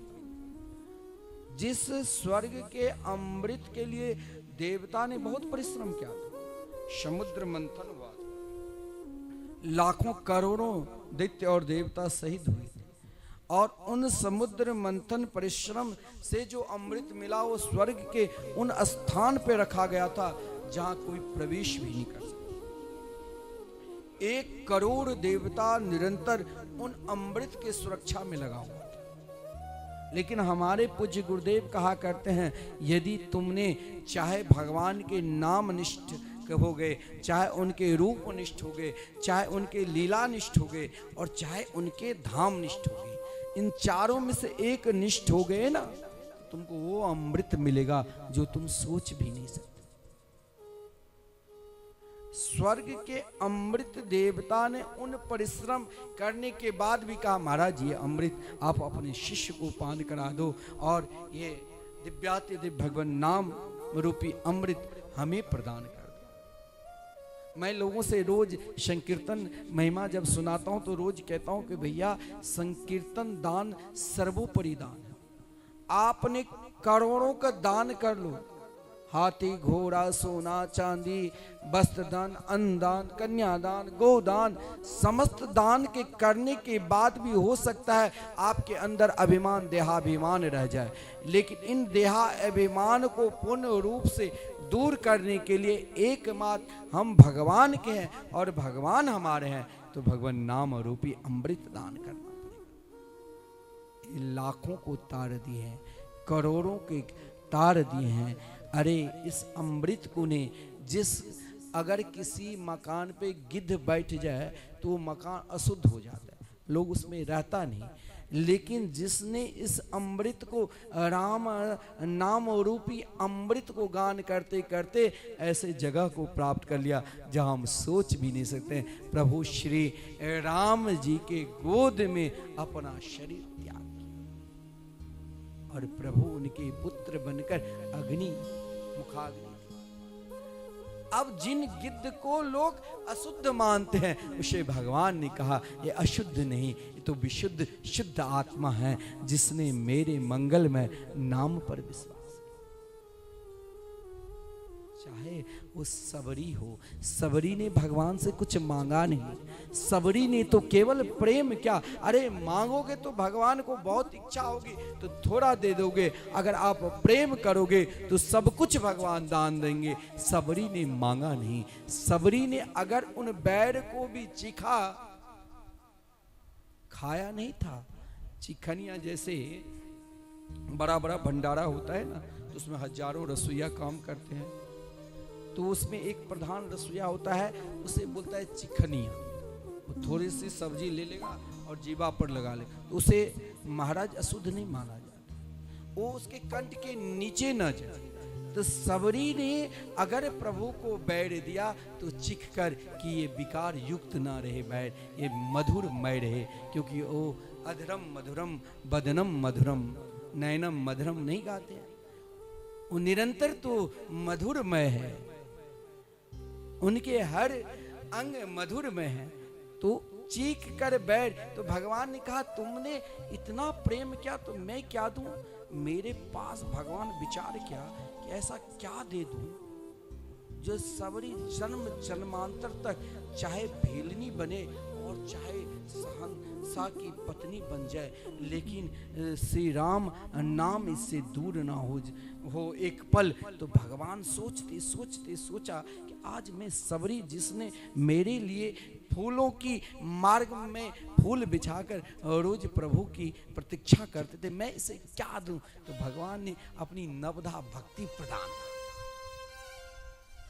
यहां सबरी ने नहीं मांगा, यहां भगवान स्वयं कृपा करके दी, और यहां देवता स्वयं मांग रहे हैं कि ये स्वर्ग के अमृत आप अपने शिष्य परीक्षित को पान करा दो, और ये भागवत कथा अमृत हमें दे दो। आदरणीय श्रीमान सुखदेव जी ने कहा जरूर कुछ न कुछ बात हो, या तो ये अज्ञानी है या अभक्त है जो महाराज रोज गुड़ खा रहे हैं और उनके सामने एकाएक रसगुल्ला मिल जाए तो गुड़ का स्वाद क्यों लेगा, वो तो रसगुल्ला खाएगा। जब यहां महाराज परीक्षित को अमृत भागवत कथा अमृत मिल गई तो फिर ये गुड़ खाने की क्या जरूरत। इसलिए उनको अभक्त जानकर नहीं दिया, परंतु महाराज परीक्षित को जब भागवत कथा अमृत पान कराया तो महाराज परीक्षित ने प्रश्न यही किया था कि स्वर्ग के अमृत पान करके क्या मिलेगा और भागवत कथा अमृत पान करके क्या मिलेगा। बोले स्वर्ग के अमृत तो केवल आपको महाराज स्वर्ग के सुख प्रदान कर देंगे, यानी आपके पुण्य को नष्ट कर देंगे। लेकिन भागवत कथा अमृत जैसे मानो कथा श्री दामोदर जी त्रिपाठी जी करवा रहे हैं, निमित्त उनके पुत्र वधू पुत्री सब आए हैं, लेकिन उनके 21 पीढ़ी को 21 पीढ़ी पितरगण जो भी है, जिस दिन आपने भागवत कथा की केवल मन में विचार करके आप वृंदावन से गए कि हमें भागवत कथा करानी है, वो सब के सब आपको आशीर्वाद देते हुए भगवत धाम भगवान के दिव्य धाम भागवत कथा संकल्प मात्र से ही उन धामों को प्राप्त करते हैं। भगवती श्रुति कहती है न च पुनरावर्तते, जहां से कभी लौटकर आना ही नहीं पड़ता है। उस धाम को यदि प्राप्त करना है तो निरंतर भागवत चिंतन यानी भगवान के मंगलमय नाम के चिंतन करो, नाम की बराबरी, क्योंकि श्रीमद् भागवत महापुराण नाम पुराण है। नाम महिमा में संपूर्ण भागवत के सारे तत्व ही संकीर्तन महिमा में जब मैंने वर्णन किया, समस्त शास्त्र पुराणों के सारे तत्व को भी उसमें देखा, तो नाम महिमा में एक ही सिद्धांत कि भगवान के नाम ही श्रीमद् भागवत महापुराण नाम पुराण। और आप सबकी परीक्षा तुलना कर सकते हैं, हर तप की हर साधना की तुलना आप कर सकते हैं, लेकिन भागवत की तुलना न कोई साधना है, न कोई मंत्र है, न कोई न तंत्र है, न कोई अनुष्ठान है। भागवत से श्रेष्ठ कुछ है ही नहीं। आजकल श्राद्ध पक्ष में बहुत लोग कहेंगे अरे महाराज तुम गरुड़ पुराण सुन लो। अरे मूर्ख, गरुड़ पुराण के तो भागवत के एक 5वें स्कंद के जो 5वें स्कंद के अंतिम अध्याय हैं, जिसमें 28-26 अध्याय है, 5वें स्कंद 28 प्रकार के नरकों की वर्णन है। यानी संपूर्ण गरुड़ पुराण के सार तत्व मात्र श्रीमद् भागवत महापुराण के 5वें स्कंद के 26वें अध्याय को यदि आपने श्रवण कर लिया तो 100-1000 गरुड़ पुराण सुनने का फल मिलेगा, क्योंकि उनका सार तत्व अंतिम श्लोक यही है कि श्री कृष्ण नाम की भक्ति करने मात्र से ही समस्त पाप दूर हो जाते हैं और 21 पीढ़ियों का कल्याण होता है। लेकिन आपको भ्रमित करने के लिए मैं उन लोगों से भी कहता हूं कि भ्रमित कभी नहीं होना चाहिए। स्वयं को भागवत के शरण में जाना चाहिए, क्योंकि भागवत भगवान के नाम पुराण। ब्रह्मा जी ने पहले ही दिखा दिया कि भागवत से सर्वोपरि कुछ है ही नहीं। ब्रह्मा जी ने तो एक पल्ला पर भागवत और संपूर्ण वेद पुराण इतिहासों को रख दिया, क्या भागवत की तुलना कर पाए? और स्वयं महाराज ब्रह्मा जी जैसे ज्ञानी भी अगर अपने ज्ञान को ही सर्वोपरि मानकर भगवान नाम से दूर है तो वो भी अज्ञानी हो जाता। ब्रह्मा जी 2 बार अज्ञानी हो चुके थे। जो ब्रह्मा जी कोई साधारण ज्ञानी नहीं थे। जन्म लिया तो 10,000 वर्ष तक तपस्या की, तब भगवान ने कृपा करके विधाता बनाया और फिर भगवान ने कहा कि इन वैभव को प्राप्त करके, इन प्रभुता को प्राप्त करने के बाद कहीं अभिमान ना आ जाए, तो स्वयं भगवान नारायण ने ब्रह्मा जी के ऊपर कृपा करके चतुश्लोकी भागवत दिया था। परंतु ब्रह्मा जी 2 जगह अज्ञानी की तरह हो गए। एक तो पहले भागवत की परीक्षा की और दूसरे भगवान के भागवत यानी नाम की परीक्षा कर लिया और भगवान के रूप की परीक्षा कर लिया। नाम में भी फेल हो गए। प्रथम बार 2 जगह ब्रह्मा जी ने परीक्षा ली और आप भूल से भी इन दोनों भगवान के 4 चीज को कभी भूल से भी स्वप्न अवस्था में भी परीक्षा लोगे तो ब्रह्मा को जब वो गति हो गई तो हम लोगों को क्या कहने की जरूरत है। भगवान के नाम कोई जाप करते हैं उसे कभी छोटा मत समझना। नाम की परीक्षा, भगवान के रूप की परीक्षा, भगवान की लीला की परीक्षा और भगवान के धाम की परीक्षा। ब्रह्मा जी ने श्रीमद् भागवत महापुराण में है कि भगवान के नाम की परीक्षा ली तो यहाँ अज्ञान अवस्था में गोता लगाने लगे। तो नाम की परीक्षा लिया तो उनके पुत्र मानसिक पुत्र देवर्षि नारद जी ने आकर कहा तुमने बहुत बड़ी गलती कर दी, तुमसे अपराध हो गया, तुमने भगवान नाम की परीक्षा ले ली। अरे महाराज, नाम तो इतने दयालु है, कृपालु है, मैं कहता हूं आप नाम भागवत की 4 बार परिक्रमा कर लो, जहां भगवान के चरणारविंद में ही धर्मार्थ काम मोक्षाख्याम या इच्छित श्रेय आत्मना एकमेव हरिस्तत्र कारणम पाद सेवनम। और दूसरा नाम की परीक्षा लिया, इसीलिए रूप की महिमा को नहीं जान पाए। जिस समय भगवान गोचारण करने के लिए गए और अघासुर को उद्धार किया और अघासुर के उद्धार करने के पश्चात नन्हे नन्हे छोटे छोटे ग्वाल बालों के साथ मिलकर भगवान उनके झूठन को खाने लगे। इतना ही नहीं, अपने प्रिय सखा मधु मंगल मनसुखा के झूठन को अपने जीवा से चाटने लगे। तो ब्रह्मा जी ने सोचा कि ये भगवान हो ही नहीं सकते। देखिए, नाम पर अगर आप विश्वास नहीं करोगे तो आप कभी भी चाहे मंदिर 1000 बार चले जाओ, लेकिन आपके हृदय में रूप निष्ठा बनेगी ही नहीं। यही ब्रह्मा जी ने दिखाया कि अगर महाराज जीवन में कभी नाम की परीक्षा ना लो, और ब्रह्मा जी ने रूप की परीक्षा ली तो ब्रह्मा जी को ब्रह्म पद को छोड़ना पड़ा। बहुत लोग कहते हैं ना, अरे भगवान के मंदिर में क्या है, वही पत्थर, वो क्या खाते हैं, वो क्या बोलते हैं, क्या वो पहनते हैं, ये तो पुजारियों की काम। लेकिन नहीं, ये सोचना भी अपराध है। ब्रह्मा जी जैसे समर्थशाली विधाता को भगवान ने कहा अभी कुछ दिन तुम पृथ्वी पर विराजमान रहो, और जब तुम वही नाम जापक की महिमा का गुणगान करोगे तब पता चलेगा कि मेरा नाम क्या है और मेरा रूप क्या है।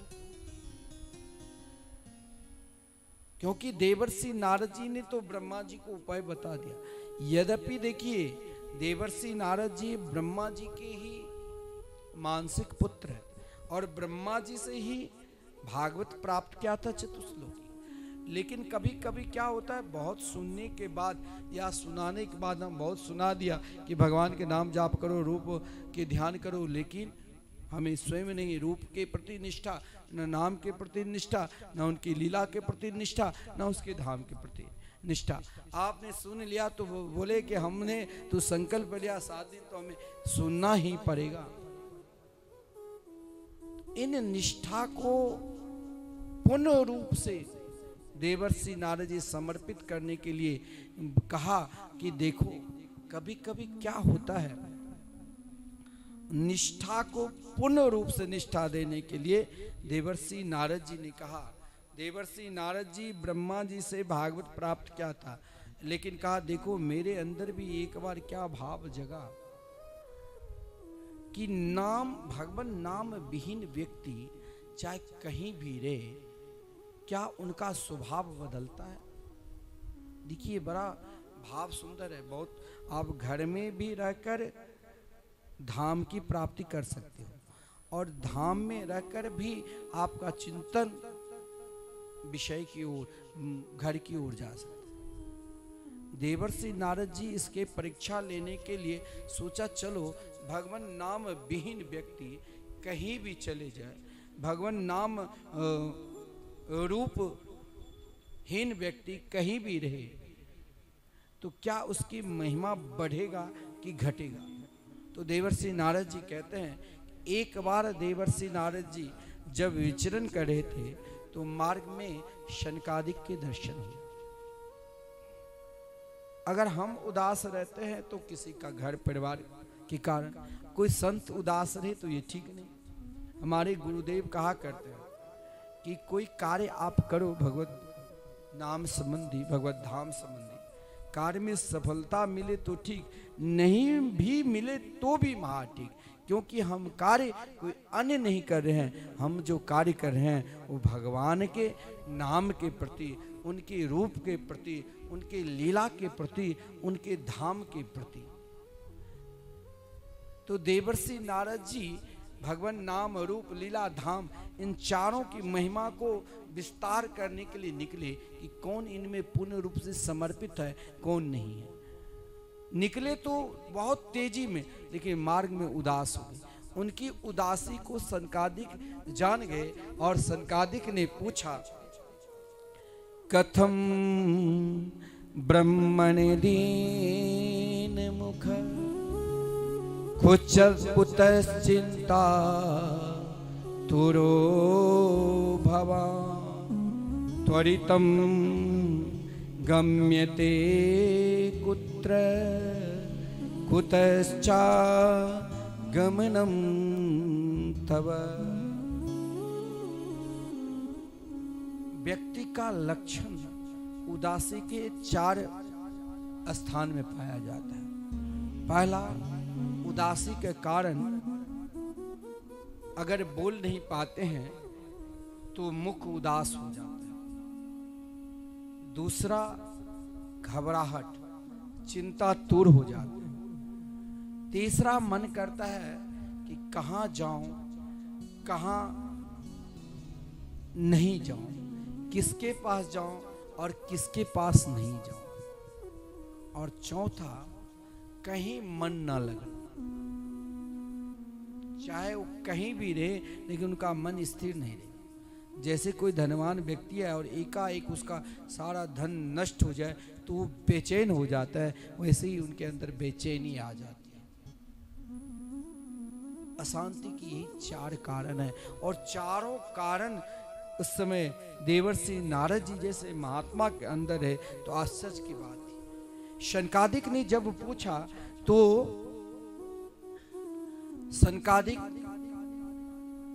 के प्रश्न के उत्तर दिया कि मैं ये जानना चाहा कि परमात्मा की विहीन व्यक्ति कहीं चाहे रहे, क्या उसे शांति की अनुभव मिलता है कि नहीं।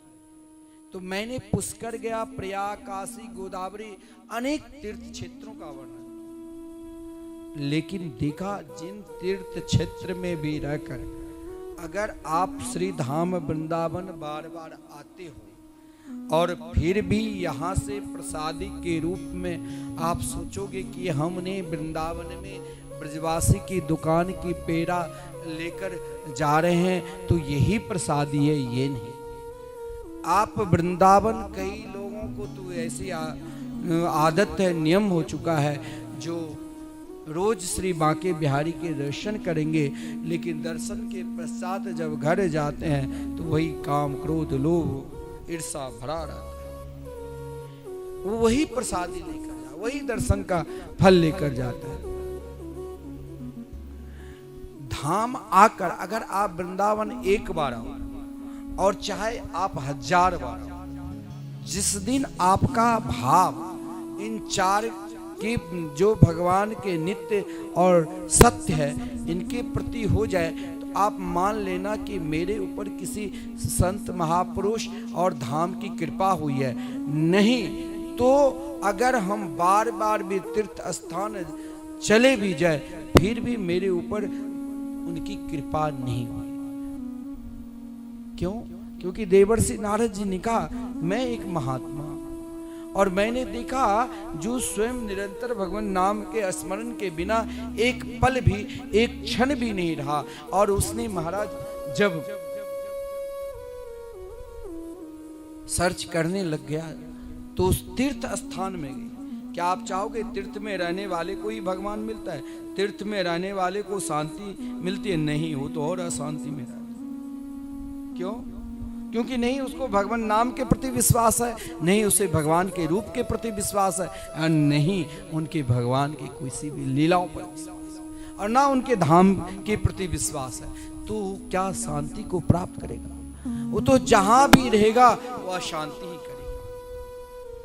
धाम आपको वृंदावन आकर यदि आपने वृंदावन से फल प्रसाद ले गया और वो प्रसाद आपने अपने घर में पुरस्कारी की, जैसे महाराज बाबा त्रिपाठी जी प्रसाद ले गया ना, कौन सा प्रसाद?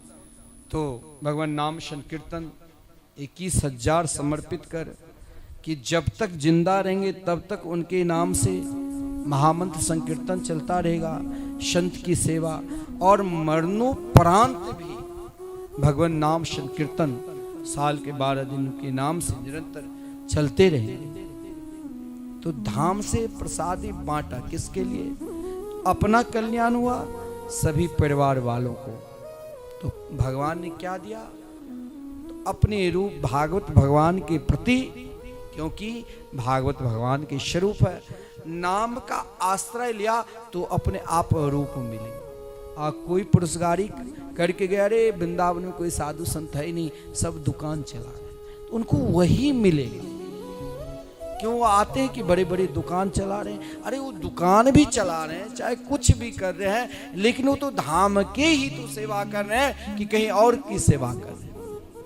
वो धाम में जगह भी लिया तो धाम में ही, धाम में अन्नदान किया तो धाम में ही, धाम में मकान बनाए तो धाम में ही। तो तुम क्यों देख रहे हो? तुम अपना देखो ना। और अपना दोष जिस दिन दिखाई दे मान लेना मेरे ऊपर भगवान की कृपा हुई। क्योंकि अपना दोष कब दिखाई देता है? कृपा भई तब जानिए जब देखे आपन दोष। जब भगवान की कृपा होगी ना तब ही अपना दोष दिखाई देता है। तो देवर्षि नारद जी ने सोचा कि ऐसा क्या कारण, लोग कहते चलो तीर्थ स्थान में निवास करेंगे, अरे हरिद्वार तो बहुत लोग जाते हैं, गंगा जी में बहुत लोग जाते हैं, लेकिन गंगा जी में जाकर भी मैंने देखा कि कई लोग बीच गंगा में नौका पर बैठकर शराब पीता है। उनके कारण तीर्थों की महिमा चली गई। वो अधर्मी है, वो आश्रय प्रवृत्ति के है। तीर्थ में कहा गया तीर्थ में रहकर तीर्थ के समान बन जाओ, और तीर्थ के समान उसे कहा जाता है तीर्थम याति त्रायति। जैसा तीर्थ घर से जो सुख सुविधा घर में है उसे कुछ कष्ट मिले तो समझ लेना कि तीर्थ में आकर हमें फल मिला। तो धाम वृंदावन धाम से ले जाकर अगर आपने वृंदावन धाम आए और धाम में नहीं बस रहे हैं और धाम से आप 4 प्रसादी ले गए, या भगवान के नाम आप पहले कभी भी भगवान के नाम नहीं लिए, लेकिन वृंदावन में प्रवेश किए, यहाँ गली गली में हर व्यक्ति में हर प्राणी में आपको श्री राधे श्री राधे श्री राधे श्री राधे नाम सुनाई दिया। आपने सोचा श्री राधा नाम में इतने आह्लाद है, प्रेम है, क्यों नहीं मैं भी नाम लूं। आप मान लेना आपने एक व्यक्ति यदि नाम का आश्रय घर के कोई एक परिवार के लोग भी अगर वृंदावन धाम आकर, जन्माष्टमी में तो लाखों करोड़ों लोग आए होंगे। कल माननीय मुख्यमंत्री जी आए थे तो हमारे तीर्थ विकास ट्रस्ट के जो उपाध्यक्ष है उसने कहा कि वैष्णव देवी में लोग साल में 80 लाख लोग पहुंचते हैं, लेकिन श्रीधाम वृंदावन ब्रजमंडल में साल में 3.5 करोड़ लोग श्रीधाम वृंदावन आते हैं। लेकिन उन 3.5 करोड़ लोग श्रीधाम वृंदावन आते हैं साल में, आप जानो उनमें से कोई न कोई ऐसा भी व्यक्ति होगा जिसके हृदय में धाम के प्रति ऐसी निष्ठा लेकर वो वृंदावन से अगर कहीं भी बाहर रहे तो उनको धाम की प्राप्ति आज न कल कभी न कभी जरूर होगी। या तो वो भगवान के नाम वहां भी जाकर सभी को राधे राधे कहने लग जाए तो समझ लेना इसने धाम के फल प्रसादी नहीं। रोज महाराज मंदिर में दर्शन करने लग जाए तो समझ लेना कि भगवान रूप की प्रसादी लेकर गए। किसी से बातचीत करते हुए वृंदावन की किसी भी लीलाओं को चिंतन करने लग जाए तो मान लेना, भगवान की किसी भी कथा की चिंतन करने लगने जाए तो मान लेना कि उसके ऊपर भगवान की लीला की कृपा हो चुकी। और वृंदावन की बार बार याद करने लग जाए उन महापुरुषों साधु संतों कैसे वृंदावन में वास करते हैं, और स्वप्ना अवस्था में भी धाम में निवास करने वाले की कभी निंदा न करे तो समझ लेना कि वो भारतवर्ष के किसी भी कोने में है तब भी उसके ऊपर धाम की कृपा है। देवर्षि नारद जी ने वर्णन किया, मैं तीर्थ स्थान में गया, गृहस्थों के द्वार पर गए, संतों के द्वार पर भी गए, लेकिन मुझे वो प्रेम नहीं मिला। मुझे प्रेम कहाँ मिला? तो श्रीधाम वृंदावन में। मैंने आपको प्रारंभ में ही कहा कि अगर आपको श्री कृष्ण प्रेम प्राप्त करना है तो श्रीधाम वृंदावन में कुछ दिन निवास करो। धाम की महिमा को गुणगान करते हुए और वृंदावन में कोई भी जड़ चेतन किसी भी वृक्ष का भी, वृंदावन के पक्षी का भी, वृंदावन के बंदर का भी, वृंदावन के सुकर कुकर का भी आपने ध्यान किया तो आपका कल्याण होगा। क्योंकि देवर्षि नारद जी का कथन है, एक महात्मा जो निरंतर भगवान नाम का चिंतन करते हैं, देवर्षि नारद जी जैसे महात्मा जो एक पल के लिए, एक क्षण के लिए भी भगवान नाम से अलग नहीं होते हैं, उसने कहा ये धाम की निष्ठा है, वृंदावन धाम की ये महिमा है। क्योंकि जिस समय देवर्षि नारद जी को भक्ति देवी मिला, कहा तो वृंदावन धाम में। धाम में आपको भक्ति देवी ही नहीं मिलेगी, यहाँ ज्ञान और वैराग्य भी यही ज्ञान है कि यहाँ महाराज श्री राधा नाम ही श्रेष्ठ है, भगवान के नाम ही श्रेष्ठ है। यहाँ यही वैराग्य है। जीवन में घर परिवार व्यापार सब देखो, लेकिन हमें तो धाम में वृंदावन की प्राप्ति करना है। भक्ति देवी की यही 2 शब्द देवर्षि नारद जी ने कहा। जिस समय भक्ति देवी देवर्षि नारद जी को देखकर कहा, आप जैसे महात्मा के दर्शन करके हम धन्य धन्य हो गए। भक्ति देवी ने अपना परिचय भी दिया कि मैं प्रकट हुई दक्षिण प्रांत तरफ महाराष्ट्र में सम्मान, लेकिन मुझे उतना सम्मान कहीं नहीं मिला जो वृंदावन धाम में मिला। लेकिन धाम प्राप्ति होने के बाद भी मेरे दोनों पुत्र को कहीं जहाँ सम्मान नहीं, गुजरात इत्यादि का नाम दिया लेकिन वहाँ सम्मान नहीं, लेकिन वृंदावन में अगर कोई बीमार व्यक्ति है तो चैन से सो नहीं सकते हैं, लेकिन मेरे पुत्र यहाँ चैन से सोए। लेकिन ये वे वृद्ध को प्राप्त कर चुके हैं। मैं चाहती हूँ कि मैं जैसे मैं दिव्य युवती हूँ, उसी प्रकार ज्ञान भी यहाँ युवक के रूप में, वैराग्य भी यहाँ युवक के रूप में वृंदावन की गलियों में डोले। लेकिन देवर्षि नारद जी ने भक्ति देवी को एक ही शब्द में धाम की महिमा समझा दिया कि जो प्रश्न आपने हमसे किया, आप भी श्री कृष्ण के प्रिय पटरानी हूं और मैं भी श्री कृष्ण के प्रिय भक्त हूं, नाम जापक हूं, हम दोनों बराबर है। आप भी शांति को खोजने के लिए कि प्रेम को खोजने के लिए दक्षिण प्रांत से चलकर सीधे वृंदावन धाम आए, और मैं भी देखा कि प्रेम कहाँ है। संपूर्ण तीर्थों को खोजते हुए सदगृहस्थों के द्वार में मैं खोजते हुए संतों की कुटिया में खोजते हुए भी मुझे भी प्रेम श्री धाम वृंदावन मिला। इसीलिए मैं यही आपको बता रहा हूं कि धन्यम वृंदावनम तेना भक्ति नृत्यति यत्र च। आप श्री धाम वृंदावन में भगवान की महिमा सुन रहे हो।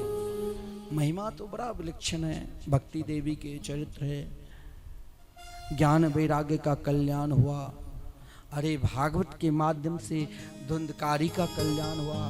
भागवत कैसे सुननी चाहिए ये भी वर्णन। लेकिन यदि आप निरंतर धाम के चिंतन करते हो और मन से यही पुकारते हो, एक दिन यही पुकार आपको प्रिया प्रीतम से मिला देंगे। क्या?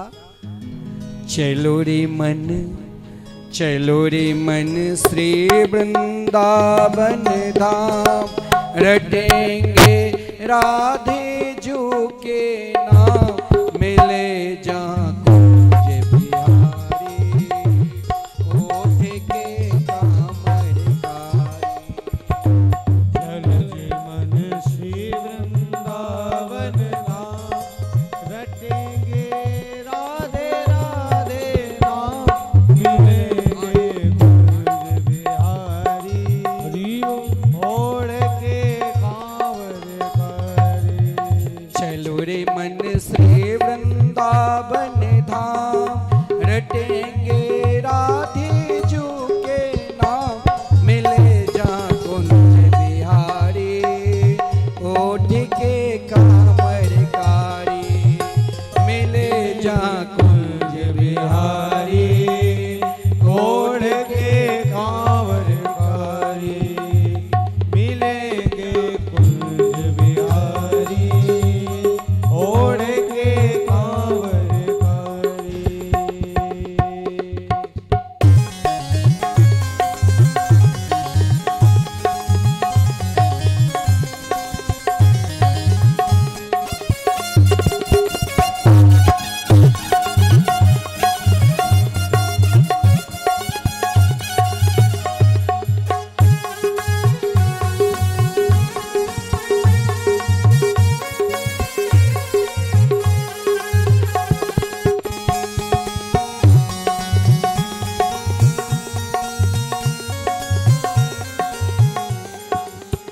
प्रातः होते ही श्री यमुना में नहाएंगे, प्रातः होते हम श्री यमुना जी नहाएंगे, परिक्रमा दे जीवन सफल बनाएंगे। ओ परिक्रमा दे जीवन सफल बनावे। कोई सब मन के पूरन काम, रटेंगे राधे जो के नाम, मिले जहाँ कुंज बिहारी, ओठ के कामर कारी। ओ मिलेंगे कुंज बिहारी, ओढ़ के कांवर कारी। ओ मिलेंगे कुंज बिहारी, ओढ़ के कांवर कारी।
चूके ना मिले जहाँ कुंज बिहारी होठ के हरि बोल। चले जहाँ कुंज बिहारी छोड़ के कांवर कारी। चलो जीवन श्री वृंदावन धाम रटेंगे राधे राधा नाम मिलेंगे कुंज बिहारी छोड़ के कांवर कारी मिलेंगे कुंज बिहारी छोड़ के कांवर कारी। श्री वृंदावन बिहारी लाल की जय। जय जय श्री राम। राधे जय जय श्री राधे। आप सबको दर्शन भी करने के लिए जाना है, तो आज अब आरती की व्यवस्था होगी। तब तक 2 मिनट के लिए हमारे पंडित जी आपको संस्था के विषय में जो निरंतर आप उनके द्वारा श्रवण करते हैं वो आपको बताएंगे।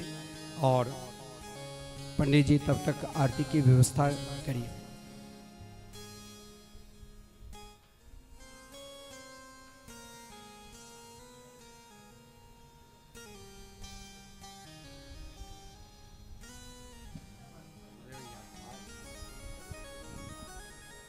जय जय श्री राधे। बोली वृंदावन बिहारी लाल की जय जय श्री राधे। तो हम सभी भक्तों का ये परम सौभाग्य है, पावन पवित्र जन्माष्टमी के पावन अवसर पर, और आज से तो नंदोत्सव भी प्रारंभ हो गया।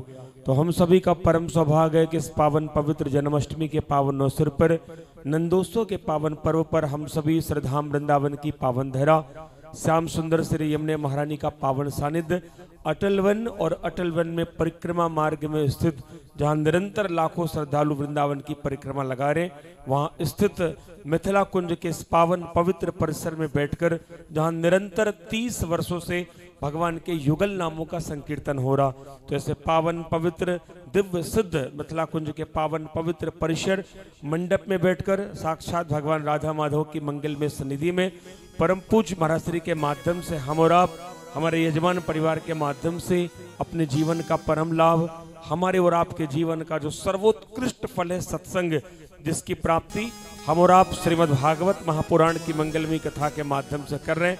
और महाराज श्री की भागवत कथा की विशेषता, संपूर्ण कथा आज नाम महिमा पर रही, तो निरंतर आप सभी दर्शन भी कर रहे होंगे, जो भी यहाँ बैठे, जो भी टेलीविजन के माध्यम से, हमारे यूट्यूब फेसबुक के माध्यम से दर्शन कर रहे हैं।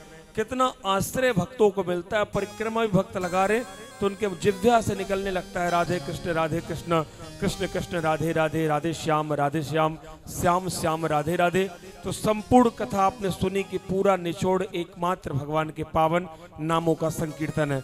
तो विगत 30 वर्षों से मिथिला कुंज में संचालित है। आपने सुना ही कि कई प्रकार के दान महाराज श्री ने बताए, गोदान है, अन्नदान है, वस्त्रदान है, लेकिन इन सब दानों को एक तराजू के पलड़े पर रख दिया जाए और एक तरफ भगवान के नाम को रख दिया जाए, तो भगवान के नाम के दान की बराबरी कोई दान नहीं कर सकता। तो यहाँ तो हो ही रहा है अनवरत 30 वर्षों से। आप सब भी अपने नाम से, गोत्र से पितरों की पावन स्मृति में नाम दान अवश्य करें।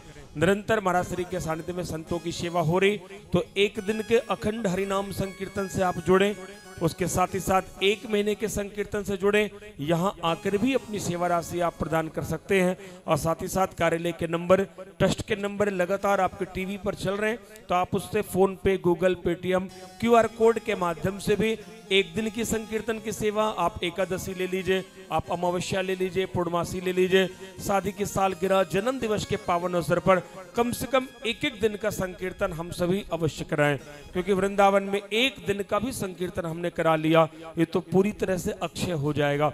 अवश्य इससे जुड़े।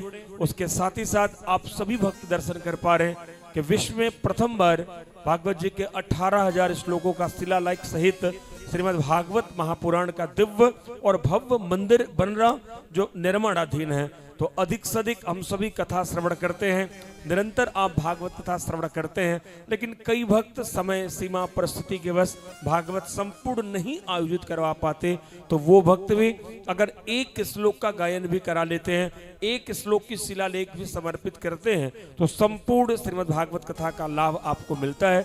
तो एक श्लोक की सेवा मात्र हमारे यहाँ 5100 रुपए की है। तो आप एक श्लोक, 2 श्लोक, देखिए जब आप श्लोकों को लिखवाएंगे, भक्त आकर पढ़ेंगे, तो लिखाने से पुण्य तो आपको मिलेगा। जितने भक्त मिथिला कुंज जाएंगे और जितने भक्त आपके द्वारा उस शिलालेख में श्लोक का गायन करेंगे, पढ़ेंगे, तब आपको पुण्यों की प्राप्ति होगी। तो अधिक से अधिक महाराज श्री के सानिध्य में विश्व में प्रथम बार बनने जा रहे श्रीमद् भागवत महापुराण के दिव्य और भव्य मंदिर, जो 18,000 श्लोकों का निर्माण होना है, आप देख ही रहे, यहाँ आकर भी दर्शन करें। तो अधिक से अधिक आप सब भी अपने नाम गोत्र से शादी की सालगिरह, जन्म दिवस के पावन अवसर पर एक एक श्लोक के शिलालेख आप अवश्य कराएं। आज से कथा प्रारंभ हो गई है। जो भी भक्त अगर मिथिला कुंज आ रहे हैं, तो मिथिला कुंज में शाम को 4 बजे से 7 बजे तक कथा का श्रवण है। आज प्रथम दिवस की कथा संपन्न हो रही है।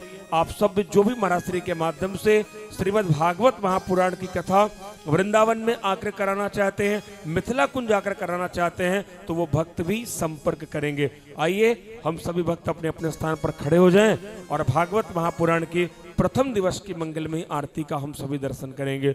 बोलिए वृंदावन बिहारी लाल की जय, श्रीमद् भागवत महापुराण की जय, पूज्य व्यास जी महाराज की जय।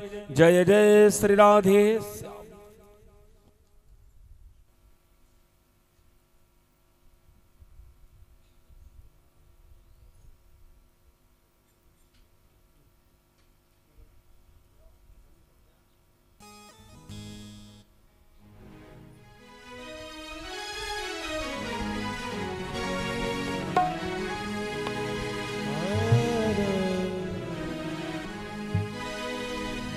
शिवा के बिहरे तेरे आरती पाक बिहारी तेरे आरती गाओ, हे गिरधर तेरी आरती हे गिरधर तेरी आरती गाओ। आरती गाऊं प्यारे आपको रिझाऊं, आरती गाओ प्यारे आपको रिझाओ। श्री श्याम सुंदर तेरी आरती गाऊं, श्री श्याम सुंदर तेरी आरती गाओ।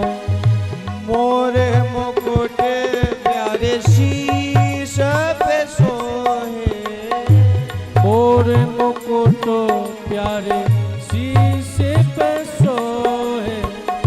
प्यारी वंशी मुनि मन मोहे, प्यारी बंसी मेरो मन मोहे।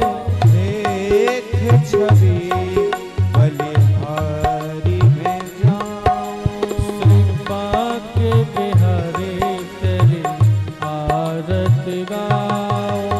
हे गिरधर तेरी आरती गाऊं, बाके बिहारी तेरी आरती गाओ।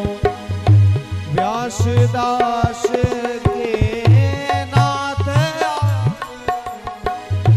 व्यासदास के नाथ आपे हो, श्री व्यासदास के नाथ आप हो, व्यासदास के नाथ आपे हो। सुख दुख जीवन प्यारे साथ आप हो, सुख दुख जीवनो प्यारे साथ आपे हो। श्री चरणों में मैं बलि बलि जाऊं, श्री चरणों में बल बल जाओ। हे गिरधर तेरी आरती गाऊं, हे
पावा